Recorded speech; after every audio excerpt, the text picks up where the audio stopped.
truth, justice, and the Big Sil's way. Okay? This is not a glaze fest. This is, my friends, reality. This is not for the faint of heart. The National Football Show with Big Sills. And by the way, say it with me. Come on. A true football Friday. You've got post-game thoughts on what I saw last night. We got NFL football actually tonight, free on YouTube. Okay, what's that mean? Please, Xander, help me out on that. And we have NFL football on Sunday. College football we have also on Saturday. Now, again, not quite the schedule we saw this past week, but, man, this thing's going to be absolutely a great weekend. You put your feet up. You watch yourself some great football, college or pro. You get it done. And by the way, right out of the gate, my boy Jose here, $20 bingo right there. Every time we see that bingo, how you doing with a super chat? Please hit that like button. First 15 minutes of the program. I mean, that is the most important time in this football Friday. Thank you very much, brother. Sileo, put some respect on Brian Schottenheimer as a head coach, play caller.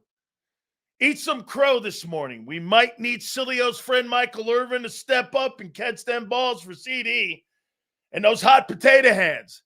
Get this show started. Bro, I'll tell you what, I thought he did a wonderful job last night, and situational play calling did Brian Schottenheimer. The only problem that I would have with him is at the end of the ball game, that was a shitty sequence of plays. Bro, you had 3 timeouts left in the game. You had a 2-minute warning still. You had over 2 minutes and 3 timeouts, and you're chunking plus 15-yard plays down the field. That's not good situational play calling. I thought he panicked at the end of the game. Okay? And I thought he panicked.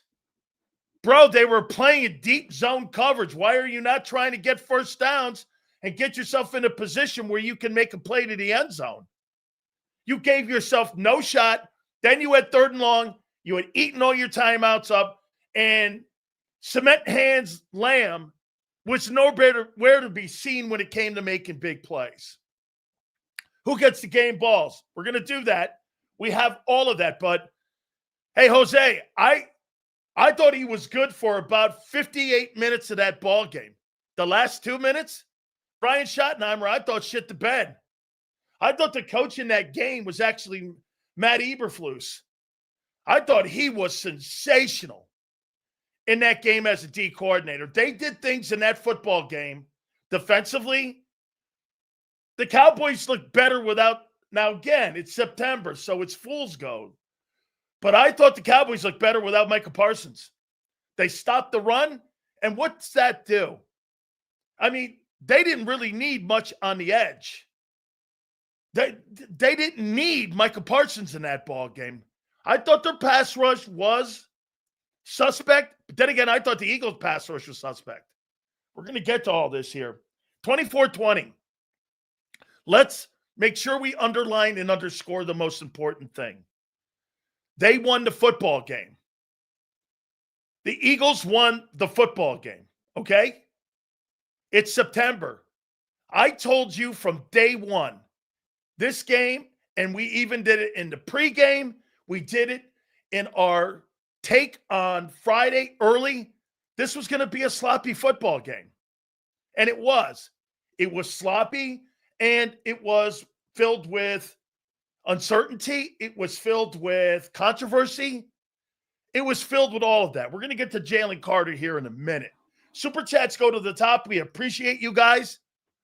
Sanders gets the game ball for fumbling at a critical point in the game for us. Go Birds. Why would you give it to him? Hey, I'll tell you this. If Dak Prescott doesn't make that tackle on Quinyon Mitchell, he take that thing to the house and he hits his head on the goalpost. You had 2 fat guys there from the Cowboys. They weren't catching Quinyon Mitchell. That was a big play for the Cowboys just to keep it in the room. Because Quinyon Mitchell picked that ball up, he was gone. He was totally gone. Seals, last night, that's the reason Jaylen Carter is not the captain. He almost cost the team the game. We're going to get to him here in a second. Okay? Jaylen Carter, an absolute imbecile. Dude, I'd rather have you kick the guy in the nuts. I'd rather have you punch him in the face. I'd rather have you pick a chair up and hit him over the head than spit at him. I know, and here's Eagle fan. Well, Dak, stop talking like a fucking 4-year-old. You talk like 4-year-olds. Well, Dak, shut up and talk like a man to me. Or don't talk at all. Well, you know, I don't want to talk like a 15-year-old or a guy that's in preschool. Had a chance to get Clint's take on 98. I'm going to get it here. I'm going to get to all this. Don't give me Dak shit. Okay? I don't want to hear anything about Dak Prescott. Worry about your own barn. Worry about your own barn. Worry about your own character. Okay? Jalen Hurts just wins. I see that, brother. Sills, didn't feel like we won the game. You did, though. Feels like the Cowgirls lost it. A little bit. We're lucky, man. These buds better get their shit together. I stand with JC. I don't stand with anybody who acts like an asshole like that. 2 wrongs don't make a right. I personally don't give a shit about Dak Prescott. I don't care. I care more about a guy that I have to invest $200 million in. I care more about decision-making. And he has a shitload of examples of poor decision-making. That's the only guy you should be concerned about is that guy, not Dak Prescott. Stop worrying about other people and worry about your own character first. Whether another guy is a piece of shit or not has no bearing on your life or your player. No bearing. Sills, Reed had a horrible game. Bad angles, interception drops, and the guy wants $15 million. I thought he was terrible in the game, and I agree, Marshall. But Dak who gives a shit? Dude, hit me with a hammer. I'm getting $40 million and 150 guaranteed. Act like it. Act like you are a professional. You don't pay imbeciles that kind of money for bad decision making. Dude, I had a friend once who was a poor decision maker. Don't be that guy. Okay? Don't, boo. I don't give a shit what you think. And you're going to cry about another man being a loser. This ain't for you, bro. You're an excuse maker. Dak's getting a pass. Who gives a fuck? Who cares? Let the Cowboys worry about him. Dak's getting a pass. No shit. The starting quarterback of the Dallas Cowboys getting a pass over a guy with a sports record is not getting the pass. Do you understand? Jaylen Carter has a record now. An NFL record of poor decision-making. And he's going to be held accountable for it. And sometimes unjust. That's the bet he's in. Too bad. You got to dig yourself out of it. Adami Katsu could never dig himself out of that. He shouldn't have been in their fucking huddle to begin with. Correct. Bro, you're going to get a shitload of money and equity, and the organization loves you. Act like it. Hey, man, absolutely. Man had a hell of a football game. Dude, those punts that they pinned him in the -20, I'm not a kicker, dude. He was spectacular. I mean, he was spectacular. I think Michael Clay's special teams guys were excellent in punt coverage, kickoff coverage, field goal, punting. That group had a great night. That group had a great night. Shoot, I'll spit on them on that bum Dak too. JC actions were warranted with the no fun league soft. That's a dumb comment, Pump. You mean to tell a Pump spitting on another man is the lowest form of retaliation you can ever have for another thing? That's bullshit. I'd rather have you hit him in the head with a hammer. Guys, we won. Focus on that. We were down our best player, and we won. That helped expose Adoree'. He's a problem. There's numerous problems on that team. By the way, Xander, I missed a couple supers. Please put them up there, guys. And by the way, all super chats will be read here. Carter went for the banana in the tailpipe. Okay, listen. Hey, Jeff, don't worry about Dak. Zach Bond's still showing he's elite. I thought he played very well. Going back and watching the game this morning, I thought he played well. Please hit the like button. All super chats go to the top here. Hurts was exceptionally efficient in this football game. We're going to go by the numbers. We're going to give our takeaways for the game here in a second. But overall, I mean, you won the game. So I want to make sure that we underscore this. Screw Dak. Y'all stop. As far as JC, Sue was a nasty player and turned it around. I fully support JC. I want the nastiness. Marshall, yes. I don't want to coach that out of him either. I want to refine it. Okay? I want to refine it. Does that make sense? I don't want him not to be an asshole. I don't want him not to have that edge. Okay? I'm not looking to coach that out of him. I'm looking to refine it. Okay? You listen, I'm not looking for pacifists, and I'm not looking for choir boys to win a title. But we have to be smart, right? Players have to be smart. Davis is not a run stopper. We let their O-line eat. How many games do you give OC Kevin Petula until it's time to worry a little? Okay, you're all asking fabulous questions here, and I'm going to answer them here in a second here, okay? I didn't see the game like a lot of people did. I have more of a different look at the game than what John did this morning. I didn't see all that because I saw the Dallas Cowboys go up and down the field in the first half at will. You saw something different. You were micro-picking. Get this. If a guy plays 90 snaps or 90% of the snaps and they still score at will, did he have a good game or not? How in your right mind do you walk into a team meeting saying that Jaylen Carter or Jordan Davis played well when they scored at will? Or that Dak completed almost every single pass he needed to complete. Second half was a different story. I thought they manned up with about 10 minutes left in the ball game. But they were scoring at will. Nobody punted in the first half on both sides of the ball. And by the way, I expected that from Philly. I didn't expect that from Dallas. Hey, surprise, Dallas showed up and played. Man, it hurts not seeing AJ be a factor. But about winning.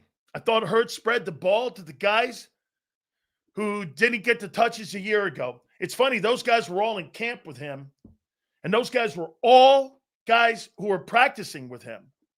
Xander, I missed the super. I appreciate you guys sending them. Thank you very much. We don't miss super chats here. So there's one here. AJ and Smitty, basically absent, but made critical catches. Would be better, scored quickly, and improved from this time a year ago. Okay. So, if I'm being honest, we lost you lost on both sides of the football on the O-line and D-line. You were beat. That's the first Eagle game I've seen that you were beat on both sides of the football. Baldinger said Davis played well. Yeah, he played well. But once again, is playing well giving up 5.5 yards a carry and scoring at will in the first half? I got a different opinion of that. So let me get to the takeaways here. Look, I want to keep this conversation. You don't win this football game if Jalen Hurts doesn't play the way he did. That was 2022. Jalen Hurts. Okay? That right there was Jalen Hurts 2022. And he was effective and efficient. He extended plays with his legs, and he did a wonderful job. Okay? He did a wonderful job. Tell us how good this team is D-game and still wins. Let me finish here. I thought Matt Eberflus was sensational. Thank you for the super chat, Maverick. I thought he was great. He did things in that passing game that made A.J. Brown and Devontae Smith, they were a non-factor. They were a non-factor in the game. I don't know what you were watching, but with 4 targets for Devontae Smith and A.J. Brown, Matt Eberflus made them irrelevant. They were not relevant in that game. A.J.'s catch was a big catch. 4 targets. They made him irrelevant. That's what made the game close. When you have 2 superstars of that caliber not relevant in a game, how do you think you played? You're picking individual guys out. How did your unit play? Dude, Hurts carried the mail. And he carried it with his feet and a big throw, like he did in the Super Bowl. That was as well thought out of a game by Jalen Hurts as the Super Bowl. Because he had adversity, things he had to deal with, offensive lineman going down, an important one. Jordan Mailata was annihilated last night. He was annihilated. They were running around him like I've never seen. I've never seen Jordan Mailata killed like that. He was absolutely annihilated. Dallas almost stopped the tush-push attack from the sides. How about this, Leon? Hurts is the tush-push. He is. Okay? He is. He's the tush-push. Him and Landon. There's no question about it. Here's something to think about. Cowboys blitz Hurts 2 of 5 times and dropbacks in the second half. They got a pressure and a sack on him. I thought Eberflus had a really great game. Showed you why he's one of the elite defensive coordinators in the NFL.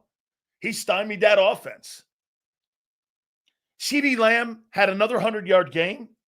Those 4 drops, though, remember I said I thought CeeDee Lamb could have 200 yards in that football game. And he would have. It wasn't because of coverage. It was because of his drops. That guy should have had like 188, 190. 200 yards in that game last night. They were passes right in his hands. Dak didn't lose that game last night. I actually thought Dak was pretty elite last night. I mean, he stood in the pocket tough. That wasn't a Dak Prescott issue. That was a CeeDee Lamb issue. And what did I say about them getting 120 yards? You guys said no fucking way. Well, they had 118 yards. I thought if they got 118 yards, they would make that a ball game. And they couldn't turn the ball over. That was a critical turnover. The Sanders ball on the ground, that pretty much iced the game. They were going in. They would have went up 27. They would have went up 27-24 at that time going in, and they would have had to give the ball back to the Eagles, and the Eagles would have had to win the ball game. They probably would have. Okay? You're right, Anthony. I was a yard off. They had 119 yards. I thought they were 120 yards, you keep them in the game. And they almost did. I don't even know how they got it.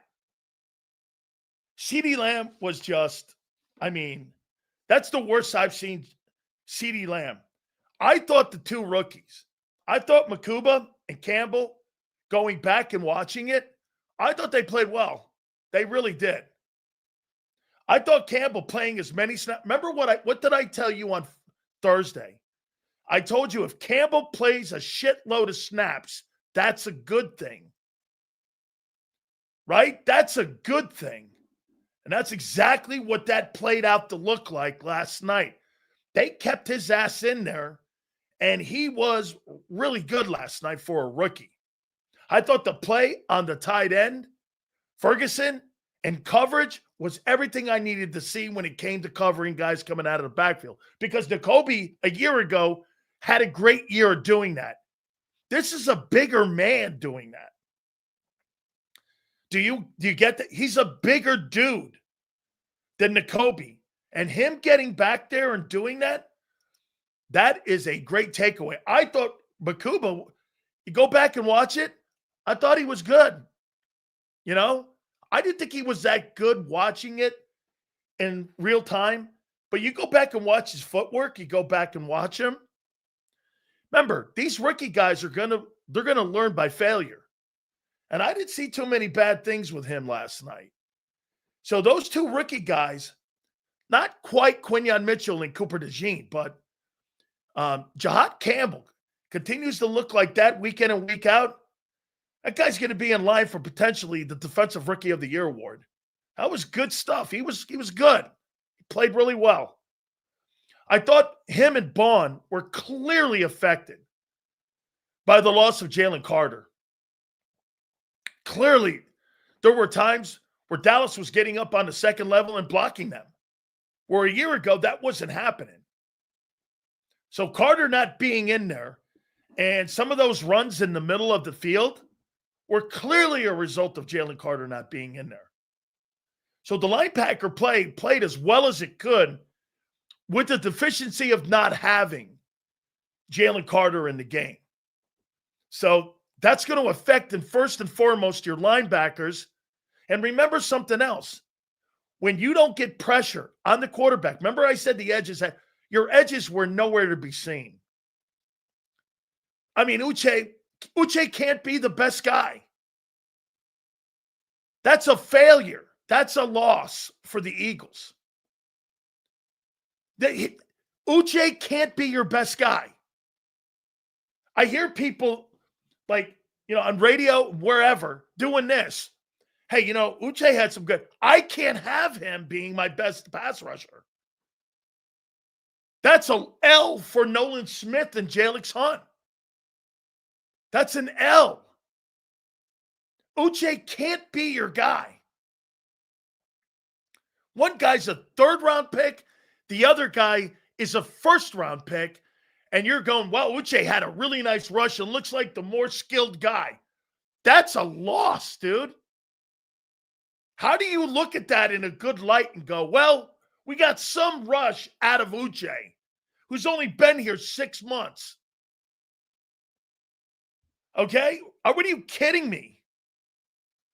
Where was the pressure? Okay? Get this. Where in the world do you think that Nolan Smith played well when the Cowboys were going up and down the field on them? Where do you think that? I mean, honestly, people who watch the game versus people who play the game watch a different ball game for sure. I thought they played way better in the second half. Especially, I thought they played better. I'm talking Eagles. After the lightning delay. Okay? Yeah, keep making excuses. He was held. Nolan Smith is not going to get the benefit of the doubt. NFL referees are going to look at him and go, who the fuck are you? I thought Jalix made one play. He came inside. And he made a play in the backfield. That wasn't bad. He got a TFL for that. Dak, I thought, played really good football. He had an 86-1 rating in that game. He looked like the elite guy that some people think he is. I don't.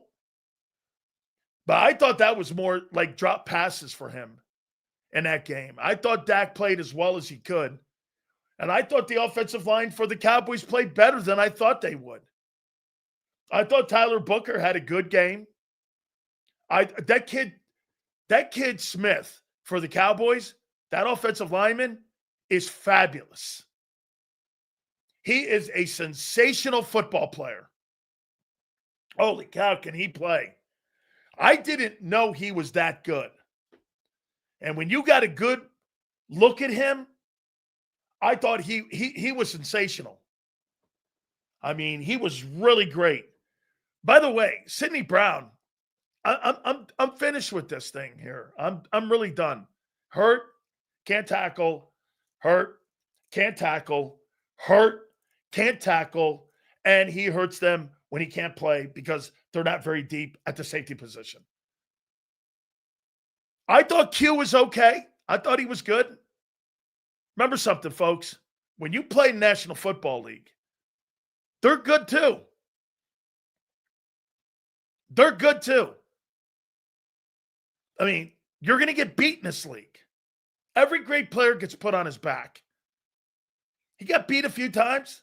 I think that's a result, again, of Carter affecting the entire unit. Every level was affected. When you give up 120 yards rushing, like I said they would, that was all the element they needed to make sure they had to respect and they had to play against the run. They went into this game, I guarantee you, the Eagles didn't think the run was going to be a threat. They did just enough to make you have to defend it. And that's what kept those passing routes open for them to be able to find the open space. CD was running all day in the zone. He was wide open all day in the zone. They did a nice job. I thought Schottenheimer had some really nice design plays. I thought the secondary was suspect. Reed Blankenship did not play well. You want to give that guy $15 million? Good luck to you. I don't see it. And I didn't see it last night. Probably still recovering in the first half with miss. Yeah, I thought it wobbled them. Hey, John, I thought it wobbled the team for about a quarter and a half. I mean, that was a shocker. Personally, I thought he said this. That's the first warning before suspension, because that's usually how it works. I didn't know what had happened. And then they went ejection. I don't think I've ever seen that. You know, Van Sumeren's on the bench there. He's on the floor there, and they're getting ready to cart him off. And then as you're getting ready to play, there he goes, and you're like, hang on here. What? I couldn't believe it. This is not a no-holds defense right now. Right now. I think what you could take away from this game, though, is that Campbell and Makuba, they were probably the shining stars from this. I didn't think Moro Joma did anything. I thought he was okay, but I don't think anything. I mean, I thought he got pushed around a little bit, too, in there. I mean, again, that's not Milton Williams. At least in game one. So I'm pumping the brakes on this. Remember this. This is a game one takeaway. This is not an indictment on 3 games. I'll give you an indictment. Game 1, September, opener. This is just what we saw last night, okay? So, again, Moro Jomo may get better. So, nobody's casket's being closed here. The edge rushers may show up even more this coming weekend or next weekend versus Kansas City or Monday night. Okay?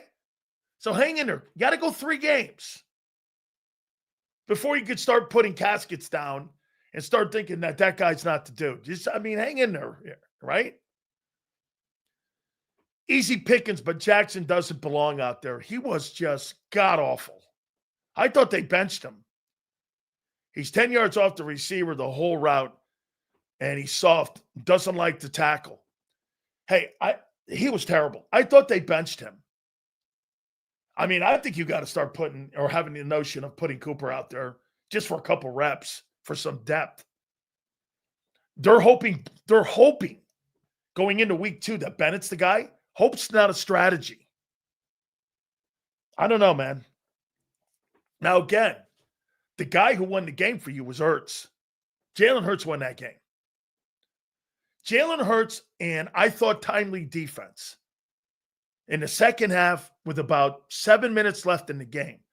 I thought they stepped on the gas pedal, and I thought they made Dallas have to do things. And Schottenheimer, I thought, shit the bed with his situational play calling at the end of the ball game.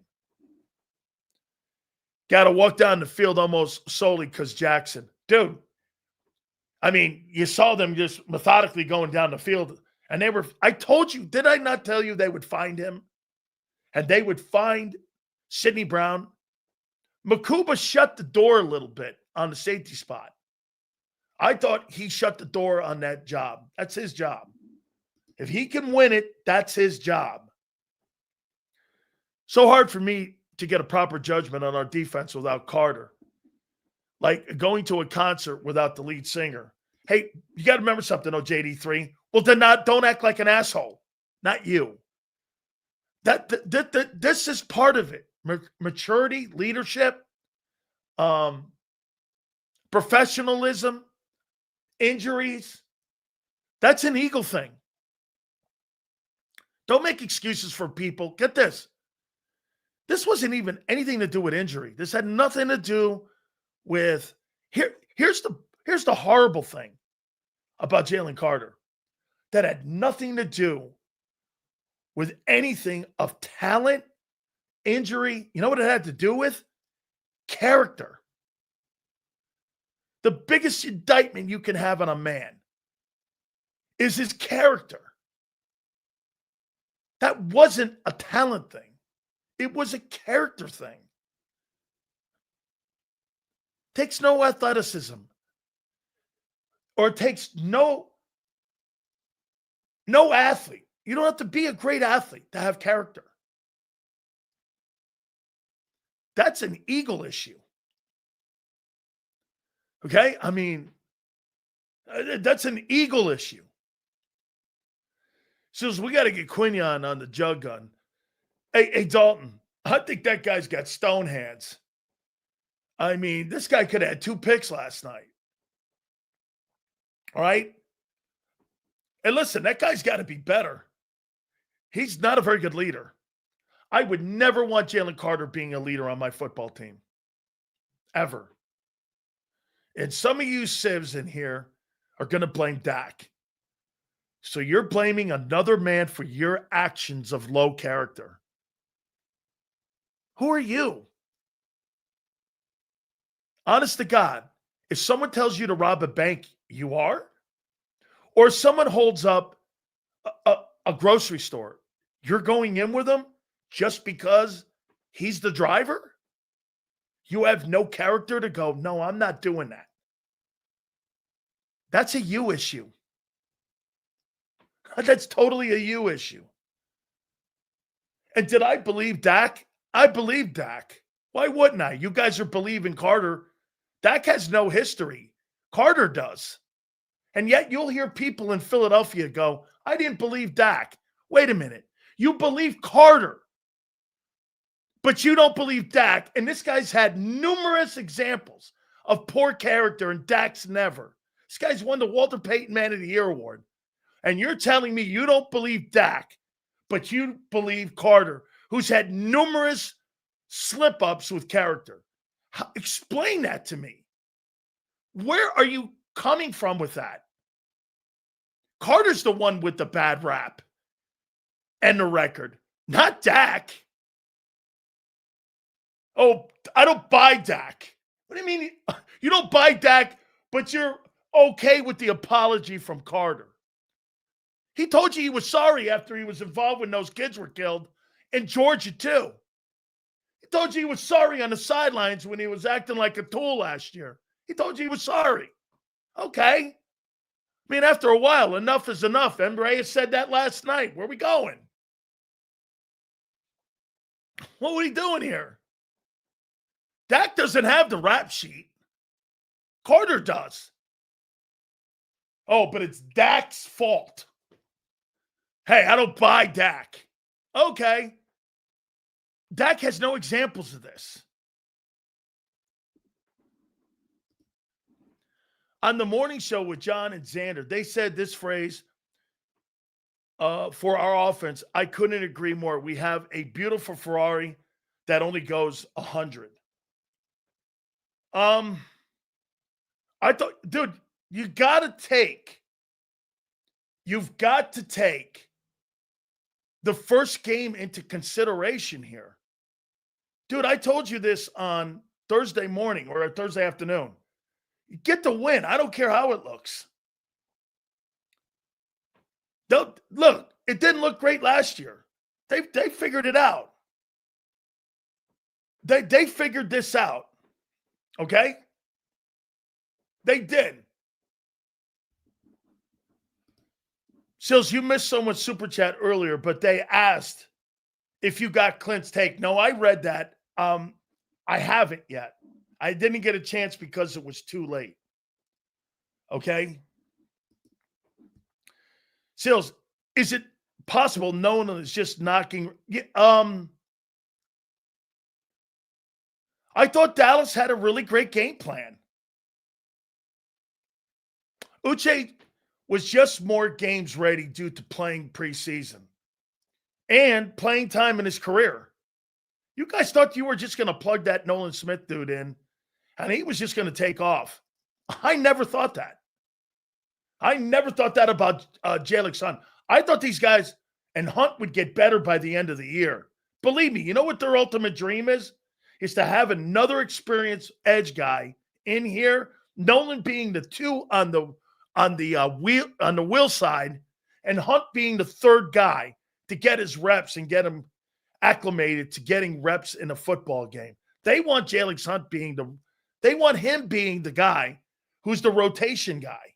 They don't want him being a starter now. It was evident last night.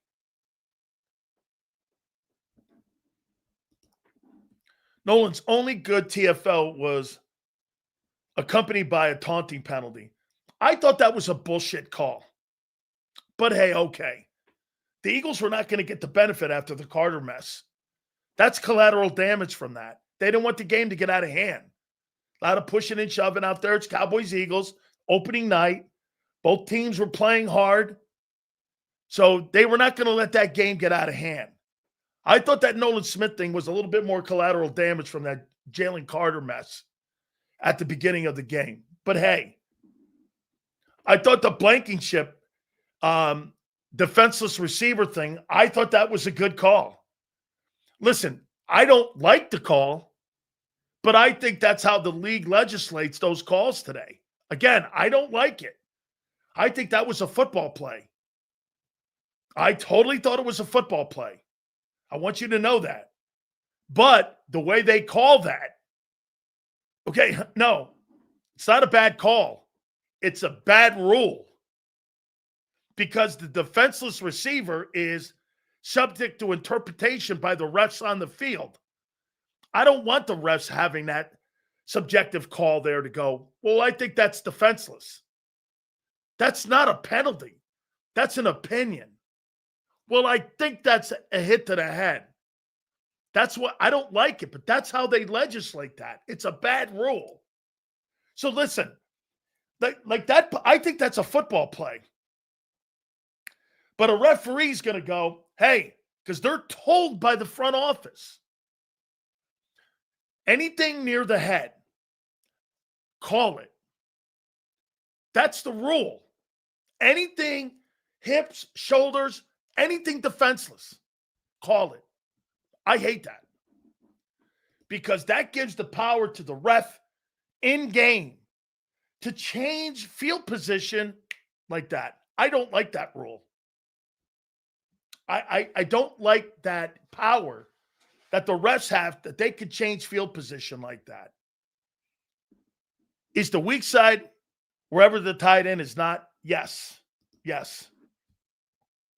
Big Sil's crazy game. We have a lot of work to do, but Lamb's drops struck Dallas. I'll take the W. That's exactly how you should look at this. CeeDee Lamb should have 200 yards in that ball game.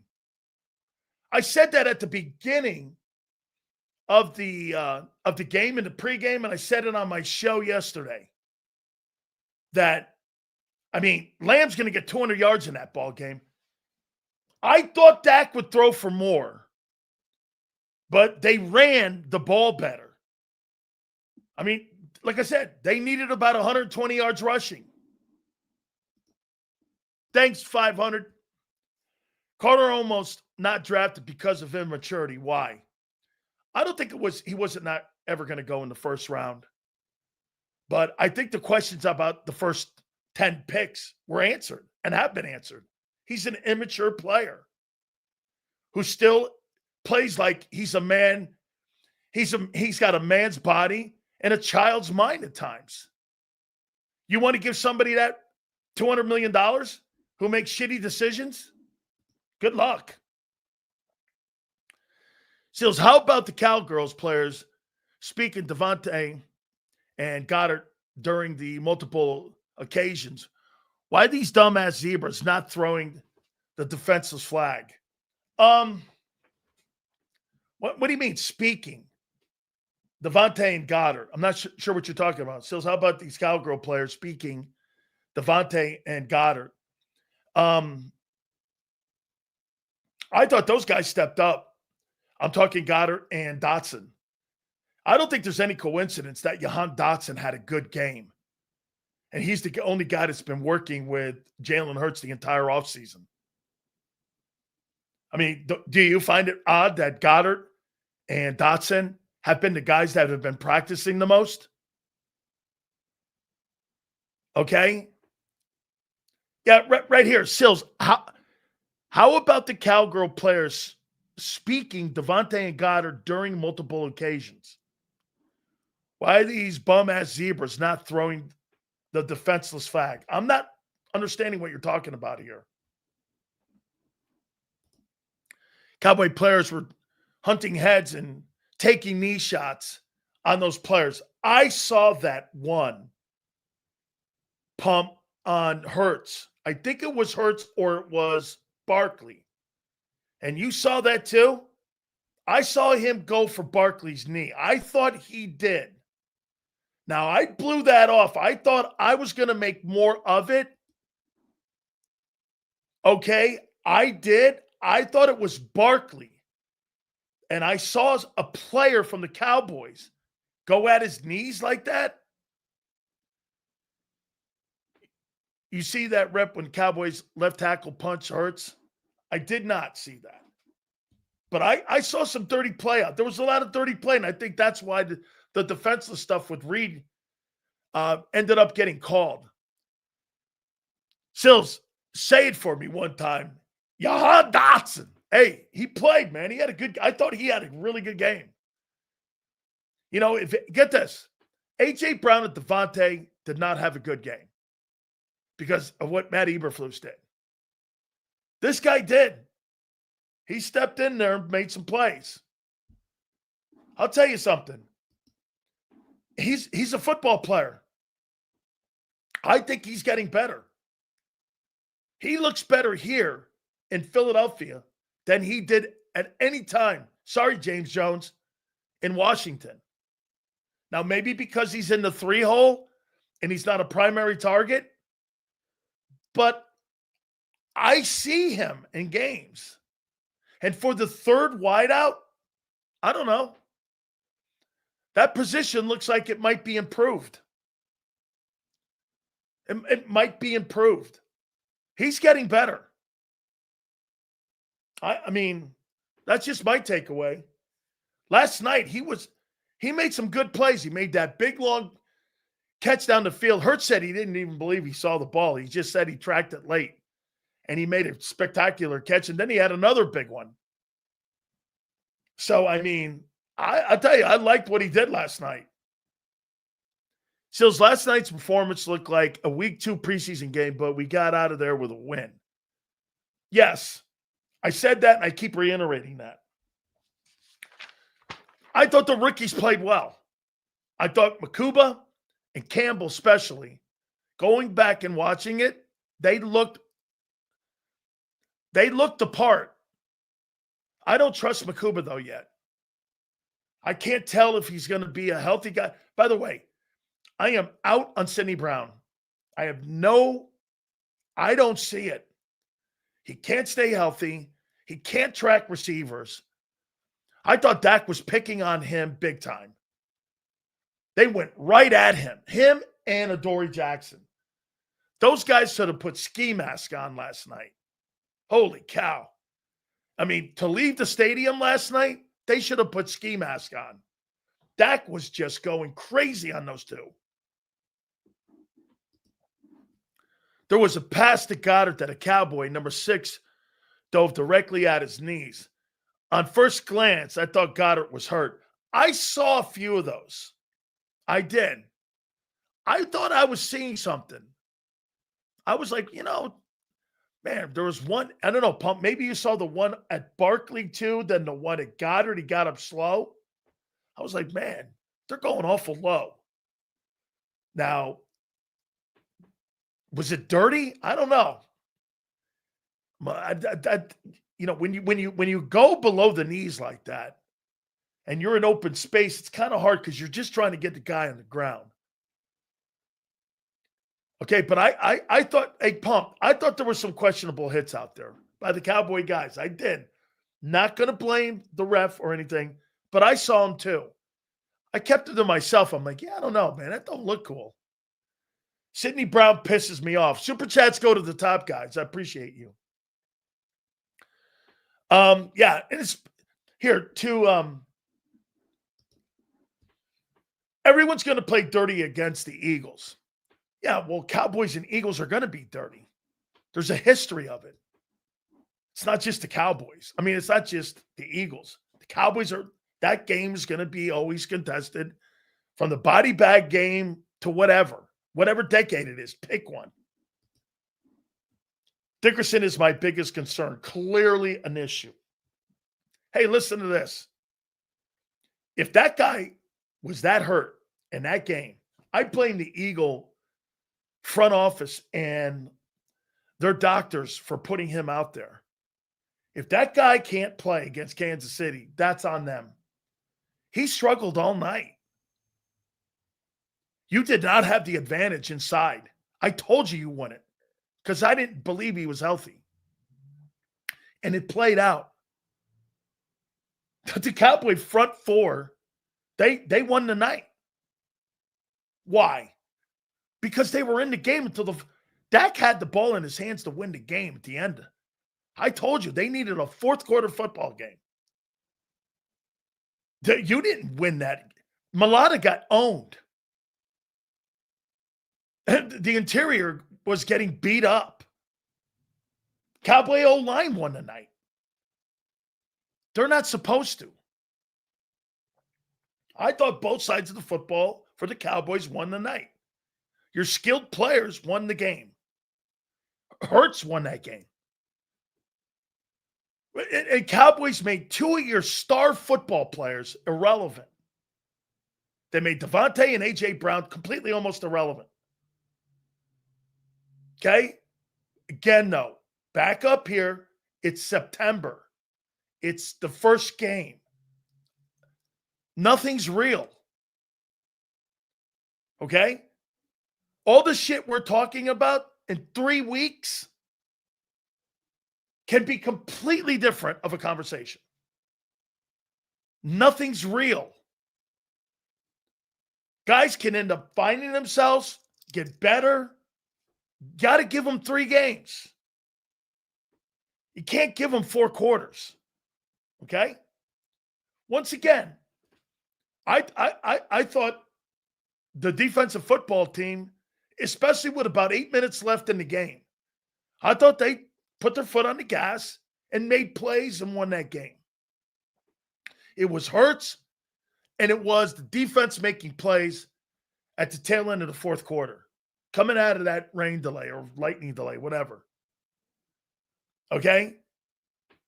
They took ownership of it.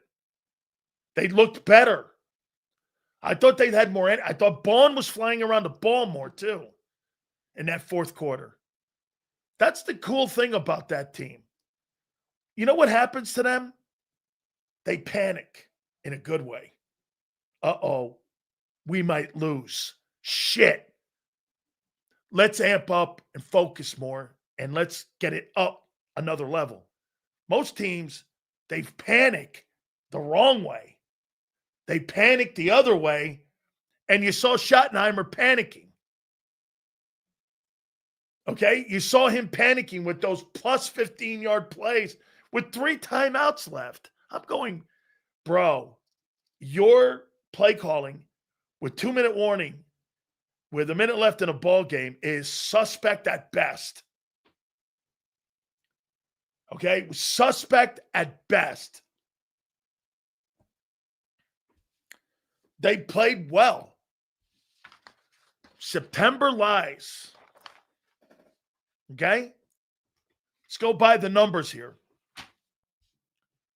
Cowboys won just about every single metric last night. Remember I told you, do not let the Eagles get over 65 plays. They held them to 62. Kept them in the game. They only had 56 plays. That's a second half stopping them. They had 3 and outs at the end of the games, remember? That was because their defense with about 8 minutes left in the game. Okay? First downs, Cowboys. Third down, I mean, I have a different view on third down. I think John's wrong on this. When you're 7-11, you're over 60%. Shit, man, if you're over 50% on third down, you're going to win a shitload of football games. Eagles were 8 of 13. That's Hurts right there. Has to be one of the lowest output Eagle offensive games in recent memory. 300 yards of total offense, 302 to be exact. Cowboys had 307. I expected that from the Cowboys. I expected about 450 yards. You guys were telling me 200 yards by Barkley and another 275 yards from Jalen Hurts and all-purpose. You guys were expecting 570 yards in total offense in this game. Cowboys did a hell of a job holding you to 300 yards in offense. That's how you win ball games. And 60 plays, you're in the game. And you're 7-11 on third down. Yeah, you're going to be a fourth quarter football game. Passing, Hurts 144, Dak 188. Here's something else Here's something else.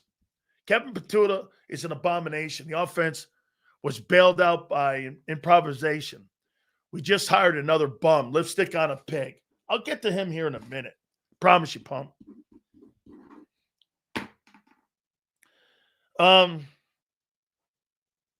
The run game. Cowboys had 22 carries for 118 at a 5.4 clip.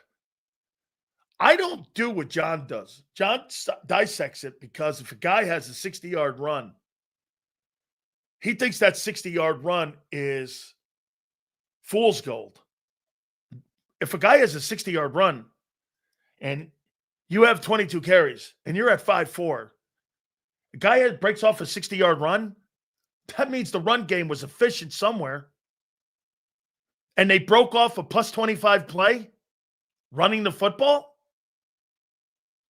When you get plus 10-yard plays or 30-yard plays, that's an explosion play. You didn't get it in the passing game. You got an explosion play in the run game against the Philadelphia Eagles. That counts. Eagles had 158, 38 carries. I said that's where they had to be, 38. 4.2 a clip. That's 2 yards off of the average of what you did a year ago with Barkley. Barkley went for 6.2. He had 3.3 yards of hard-earned run. I'll tell you something, man. Steve Spagnuolo in that Super Bowl and this game, the last 2 games, has Barkley been over 70 yards? Has Saquon Barkley in the last 2 games been over 70 yards rushing? I don't think so. And now you got Kansas City coming up again here. Okay. I mean, that's 2 games where Saquon Barkley has been You guys are calling them tough yards? They are. 2 games he's been held under 70 yards rushing. You tell me. Okay, that's Matt Eberflus, and you got Steve Spagnuolo that kind of has the Rubik's Cube figured out a little bit here. Now, albeit Landon Dickerson's injury is a huge deal. And I disagree with this. Running the football versus pass protection are 2 different things, dude. Okay? Dak, 21 of 34, 188. I'll tell you, you put those 4 drops on there, Dak has him about 328 yards in this ball game. CeeDee Lamb, I just look at his 7 catches for 110. You walk away with that going, wow, the guy played well. No, he didn't. I don't think CeeDee Lamb played well at all. I actually think the running back played pretty well. 15 hard carries, 54 yards against the Eagles. 5.5 a carry. I can't believe Dallas manufactured anything in the run game.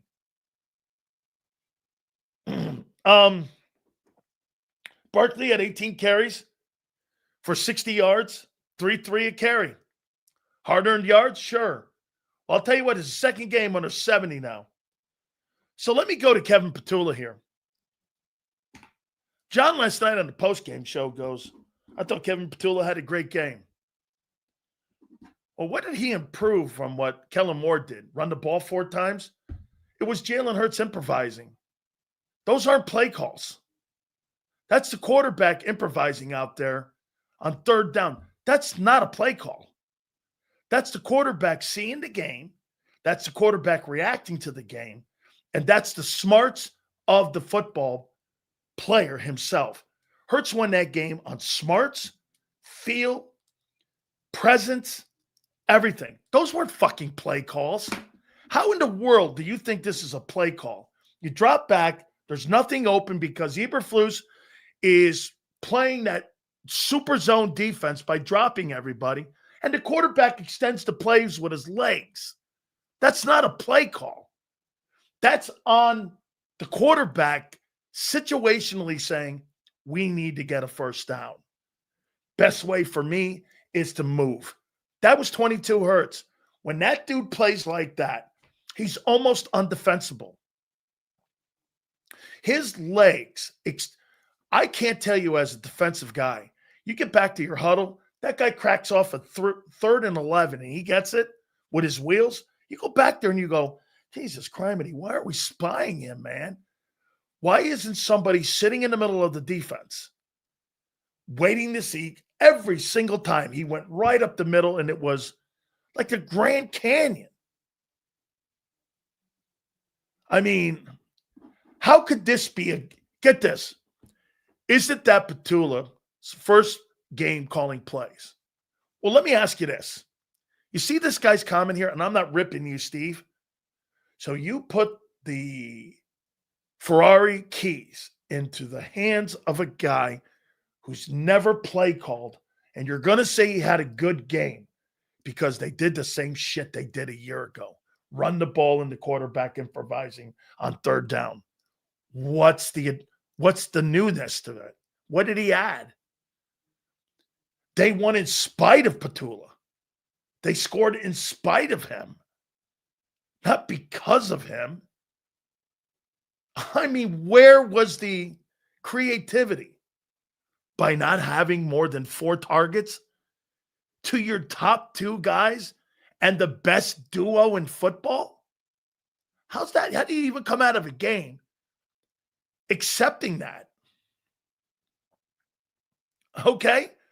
Well, you tell me, Yale, what did he add? Okay, Jason, what did he add to the offense last night? He called the plays, 24 points first half, and every receiver was covered, and it was Hurts taking off with his wheels. That's not play calling. That's improvising. That's improvising. So you're telling me when they call the pass play and he drops back, His idea, Hurts sees that they're covered, and Jalen picks up the third down. He called that? Never. That's improvising and having a second play in your head that you're going to make that failure of a play work because he improvised. That's not a play call. That's Hurts seeing the game. What did he add? Get this. I heard John go, well, they scored on the first four. No, Hurts did. You had no wide receivers he had more rushing yards in the first three quarters than he did passing yards until he made that play with Dotson. Do you know that? The first three plays or quarters, he had more rushing yards than he had passing yards. That's not play calling. That's improvising. I didn't see anything special. Hey, once again, you guys see a different game than me. I saw a quarterback go, fuck it, they're not open. I'm going to go get me the first down. Hey, screw it. I don't see anybody open. I'm running for this touchdown. This guy had the will in there to make those plays, those negative plays, which could have been into positive plus plays with his wheels. Even when you have RPO, run pass option, it's the quarterback's discretion on whether he's going to keep it, pass it, or have an option to another thing. That's decision making on the fly. That was all Hurts last night. And Kevin Patullo, I didn't see anything special. What? Smith and AJ, 4 targets? That's special? Oh, wait. The run game. No, that was Hurts. There weren't design runs. He did that. That was elite decision-making by the quarterback. Will he get better? I guess. Hey, when you got players on the football field like that, they're going to be better than the scheme at times. A.J. Brown having 1 target until the fourth quarter is obnoxious. Dude, you had Chad Johnson and you had Des Bryant going, what is going on with the Eagle offense? And yet you're in here and people in Philly are glazing at Kevin Patullo, and you've got some of the biggest star receivers on X going like this. What are they doing with AJ? And you're right. I'm sure you are. I had Michael Irvin texting me going, is AJ hurt? I'm like, oh no. Irvin came on yesterday and he texts me and he goes, what are they doing with AJ Brown? I'm going, I don't know. I mean, I posted a play on my X account. AJ Brown was standing wide open and Hurts didn't see him. Wide open. There were like 3 throws in the game like that. Now, maybe that's rust a little bit on Jalen not working with him. You know, Jalen dismissed it today or yesterday when he addressed that. I posted a play. Go take a look at it. It's on my X account. AJ Brown goes like this. He puts his hands up. He's wide open. Hurts didn't see him. There were numerous plays like that. There were about 3 or 4 of those. And Jalen didn't see him. Now, is that because they hadn't practiced together? Is that because they hadn't been on the field together for a month? It's funny they found the other guys who've been working with them. So those QAM rants were legendary. That's how I felt last night. Thank you, bro. I mean, get this. Joe, Jalen Hurts is 12 He's 13-20-1. Or wait, 12-20-1 when AJ's not on the field. I mean, was he a decoy? Was he just a decoy? Again, it's game one. Guys, hit the like button. Supers, thank you very much today. Look, game one. Let's back up here. It's game one. All right?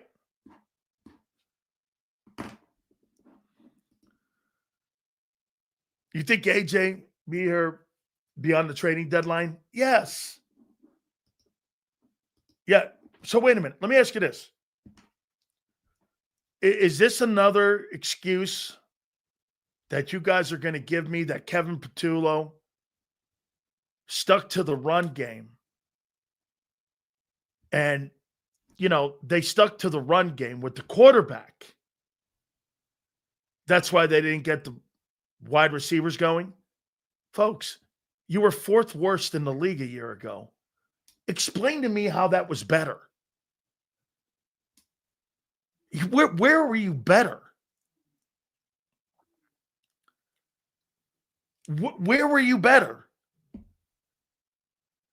Hey, I heard people going, hey, I think they're going to come out. I think they're going to have a big night in the passing game. Big night in the passing game. That looked even worse than any time a year ago. Where is the Kevin scored on? No, Hurts did. Didn't he score twice running the ball? Didn't Jalen score twice running the ball? Okay. Hey, Prince, everything I said is true in what happened. My shits would take. What? That not targeting your fucking two superstar wideouts was something that was, planned? So that's a shit take. That you didn't target your entire game, but 4 times your top targets and your $50 million guys. That's a shit take? Or how about show me what he added to the offense? That wasn't on Hurts improvising. That was all Jalen. Or that the Cowboys scored on every freaking possession in the first half. That's not true either. You're damn right. I can't believe that the Cowboys won on both sides of the football. Yeah, total shocker. You're damn right I said that. What was your score, Senor? I forgot. I was at the game. There were a few spots when I thought Hurts missed open. Yeah, I mean, listen. There were about 3 or 4 of those. I posted one of them where AJ was waving his hands. Okay? Congratulations to you, Senor. I'm so happy for you. You picked 24-20. Congratulations to you. Crowley said fantasy football went big last night because nobody had great numbers. Sills, don't you love division games? Hey, it was a division game and it was game 1. So that means it's going to be ugly. Okay? No. He does. Look, I am going to be, once again, consistent and not move from this. In my top 5 or top 10 quarterbacks in pro football, there is only 2 spots that will be forever solidified. 1 and 5. You can fill in the rest of them in the top 10. Hurts is 5. Mahomes is 1. Not deviating. Not saying it again. Remember something. Jamar Chase did nothing in the first game last year and went off. AJ will be fine. Also, yeah, but wait a minute. Jamar Chase is on a football team with Joe Burrow. Last year, you had the worst passing offense in football, or one of them, or one of the 5 worst passing offenses in football a year ago. There's a difference. You got to put context in that. Seals, you said you wanted to see Hurts more involved in the run game. I did, and he was. You said they should not show. That's right. Maybe Petula was listening. They all looked rusty. It's early. I didn't think Jalen Hurts looked rusty. Maybe some of his reads were rusty, but I think there was pressure in his face too because not having Landon in there. They weren't very stout in the middle of their O-line. Go back and look. They were not very stout. Boy, it was a great idea. We have running back too. Oh, wait. The MFer got hurt again. How he trolled the offense, Sills. Pump. Here's Anthony. We struggled in the trenches. Dickerson down. Right. I thought Steen, let me tell you something. I felt the loss of Becton. Didn't you? You think Barkley did? It looked like Becton was a loss last night. Am I wrong? I thought Steen was okay. I thought the Cowboy guys did a great job on him. I did. I thought the Cowboys were pretty good. And I thought they did it. They were better than I thought. Blitz rate around 38% for the Cowboys in the second half. Dallas surprised the Eagles. Well, I think they surprised the Eagles, and I think the Eagles were wobbled by Carter and then the injury to Landon. Dude, Landon was just laboring out there from the first series on. I was shocked he was playing. I really was. I was shocked. And it affected Mulata's play. That was the worst game I've seen Jordan Mailata play in 3 years. Okay?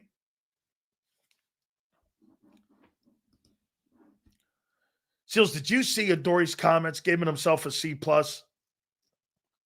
Hey, man, I get it. A C+. Anytime you're doing stuff like that, you know how bad you played. Best thing he could have done was shut his mouth, not answered questions, and just went home and hope that there's another day. Because let me say something to you. That guy's unworthy of wearing that Eagle uniform, at least in that game one. Now, I don't know what their options are, but he is not a good football player. Isaiah Rodgers is better. That guy would not beat Isaiah Rodgers out. Man, the loss of Isaiah Rodgers and the loss of Sweat and the loss of Gardner Johnson, not so significant because Makuba was okay. But you saw them. And Mekhi Becton, you felt that. I agree. I thought Bennett's better. Got to get him up to speed, and you got to give him that starting job.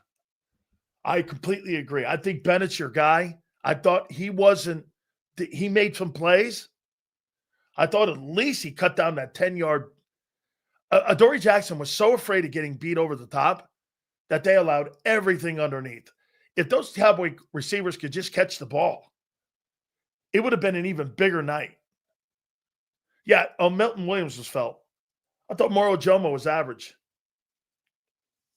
Actually, probably the best guy that played in the D-line was Jordan Davis. Played a ton of reps. He probably played the best. But he was affected by not having Jaylen Carter next to him. I see Dallas, a surprise team. That damn head coach didn't even know it was banner night. Hey, listen, I think Dallas last night surprised. Remember I said something to you guys? Hey, Pump, remember I said this? I said the Micah Parsons deal was either going to demoralize or galvanize. The Cowboys were galvanized last night because of the Eagles. They can work off that. Now, look, there's no such thing as moral victories. They got beat. And in the division, there's no moral victories here. Well, I played great in a loss. Yeah, so what? You only play great in wins. I don't care what it looks like. You play great in wins. Somebody makes a play, you may not have a good play. You can't make that comment that I played great in a loss. But there's things to build on. I thought the Cowboy O-line was better than I thought. Now, again, it's jaded because Carter wasn't in there. So you really don't know if that's true. Like the center was never really threatened. I saw some pressures. I'll take that back. I saw some pressures by Jordan. Going back, I didn't think he played that hot. But then I went back and he did. He did. I saw some pressures. I saw some hits on the QB, some tackles, played a ton of reps. It's a good beginning. He did this against, remember, the New England Patriots 2 years ago. He got out like a house of fire. He was really playing great. Then he fell off the map. After the Buffalo game, he was never seen again. So let's see if he could string these games together. The front four is below average without Carter. I don't think below average. I think average.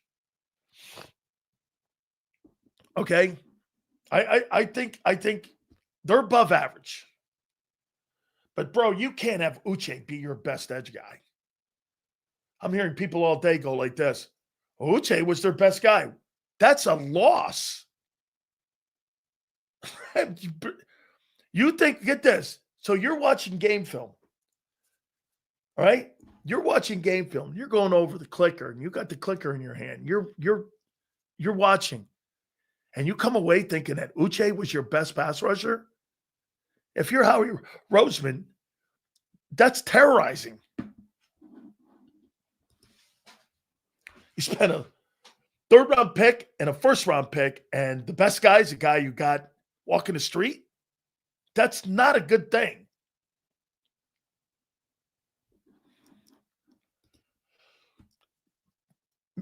You have another game like that, you will have a problem. You have another game like that where that guy gets limited targets. You will have a problem. You will. You know what you'll have him? Most likely it won't be on game day. It'll be Monday through Thursday. You'll have that problem. Okay? Going back and watching it, I thought he did. Here. Let me go here, and I'll say this to you guys. Let me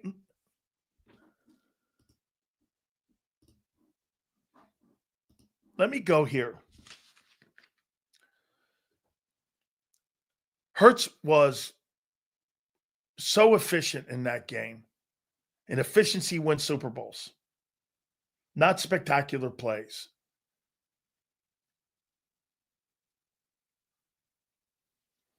He was efficient. He was good. Barkley, they were tough yards. C plus B kind of stuff. I thought Shipley showed up. I thought he was okay in his 3 carries. Dotson was really good. Goddard was effective. And I thought he made some critical target catches. I thought Devontae was a non-factor. I thought AJ, 1 catch for 8 yards. They're glazing that 1 catch for 8 yards and making it seem like it was the play of the game. The play of the game was Mitchell getting that, or Young knocking that ball out, or chasing that guy down. And then Quinyon Mitchell and everyone getting that ball when the Cowboys were driving. Before the intermission too, when they got that fumble and knocked that ball out, that was the play of the game. That forcing that turnover was the play of the game. I thought Bond made some plays of the game. He wasn't quite. He was elite. I didn't think Barkley was. I thought they were tough yards. Jory Jackson had, get this, So he had 7 tackles in the game. He was the second leading tackler. If you looked at this stat sheet, you'd go, well, pass defense, he had 1. He had 5 solo tackles, and he had 7. He was the second leading tackler. Yeah, bro, if you watch the game, those were garbage tackles. Davis was 3rd, which is insane for an interior guy. I had a TFL back there too. That's a good first game. I thought DeJean was good. He was beat a few times. I thought Makuba, he's going to get beat, but he was okay. I thought Q got beat a few times. I thought he got turned around. Nolan Smith, I don't know. I mean, average. Reed was not good. Bennett was better than Adoree to a point where you want to start him. Hunt was, I don't know. He was there. Campbell was good. That pass defended that he had on the tight end, being able to get Ferguson, I thought was good. Now, again, this is game 1. Okay? This is game 1. I got to tell you this too, man. That kid Young, you know, when you show up to a game and you're a backup, and you're a backup defensive lineman, and you're a backup linebacker, and the amount of reps you got all week, okay, preparing for that game on Thursday, your mindset is this. I'll tell you what he just learned. Probably the best thing ever happened to him was, hey, you got to play a shitload of snaps tonight. And you got to go out and do it. You didn't have to have the guy build up worrying about, you know, okay, hey, my head here. Hey, you got to play, kid. You're an emergency player. And he went out and did a solid yeoman's job. He made a big play in the game. By the way, that's how you stay on a roster. I thought he was good, man. Anytime you get and have to get called like that, okay, and you get called up and you got to play significant snaps, and you're not expected to, and you play well, hey, man, that's a big feather in your cap with the coaches. I bet money McKee ends up in the game. I don't wish injuries on him.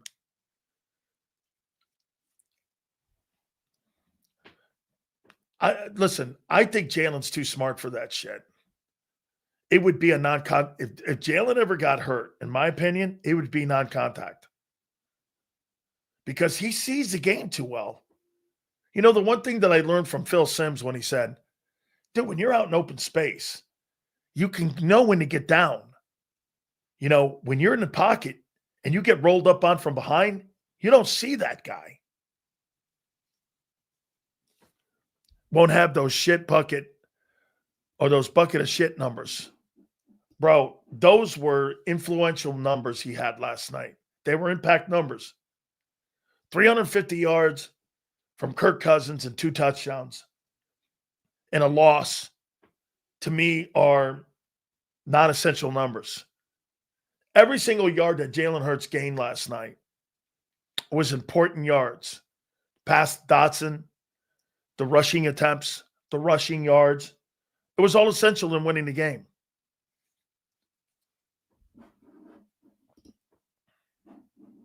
I mean, I don't know what game you were watching.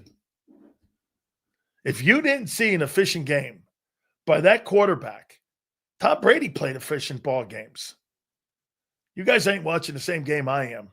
I thought he made a couple passes. There were like 4 passes in the game where guys were wide open.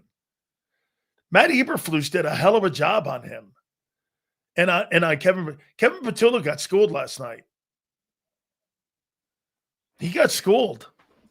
What did he add to the offense? That Kellen Moore didn't even add shit to the offense. Jalen Hurts was running, making plays, hitting the 3rd wideout down the field. Since when? Is that Patullo? No, that's Hurts. Hey, you don't hear me talk like this about Jalen. But I don't see that Kevin Petula scored on. No, he did not. Those were all run plays that Hurts improvised on. Don't you thought how Jalen scored in the run game? Those were design plays? What do you know? How in the world are those design plays?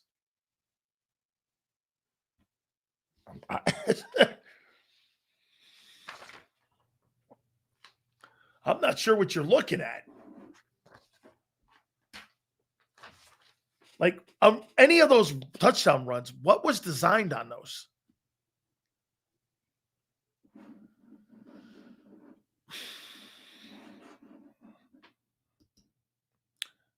Players of the game. 1, 2, 3, 4, 5. 5 game balls.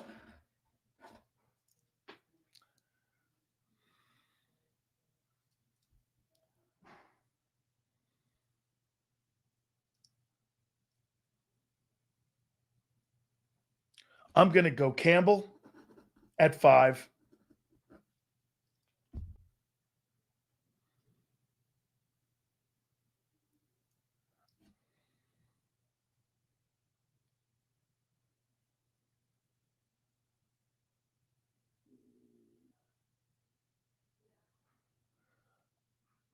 I'm going to put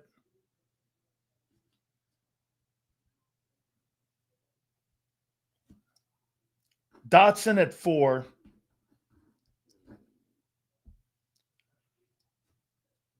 I'm going to put Davis at 3.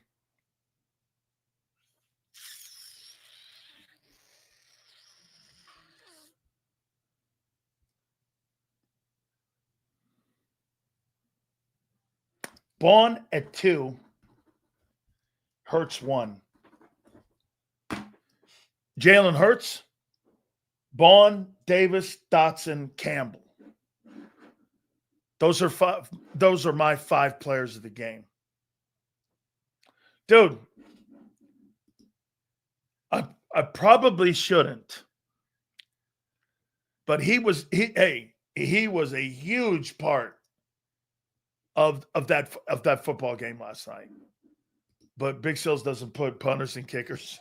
Even though your boy Elliott kicked that 50-something yarder too, man. He put it right down the middle of the turnpike too. So Jerry Jones cut Miles Sanders and Mozzie Smith. They're trash. Even though Mozzie didn't play, he's still trash. Hang on. Did Jerry Jones really just cut Mozzie Smith? Did he cut him? Wow. Hey, Texas boy, is that true?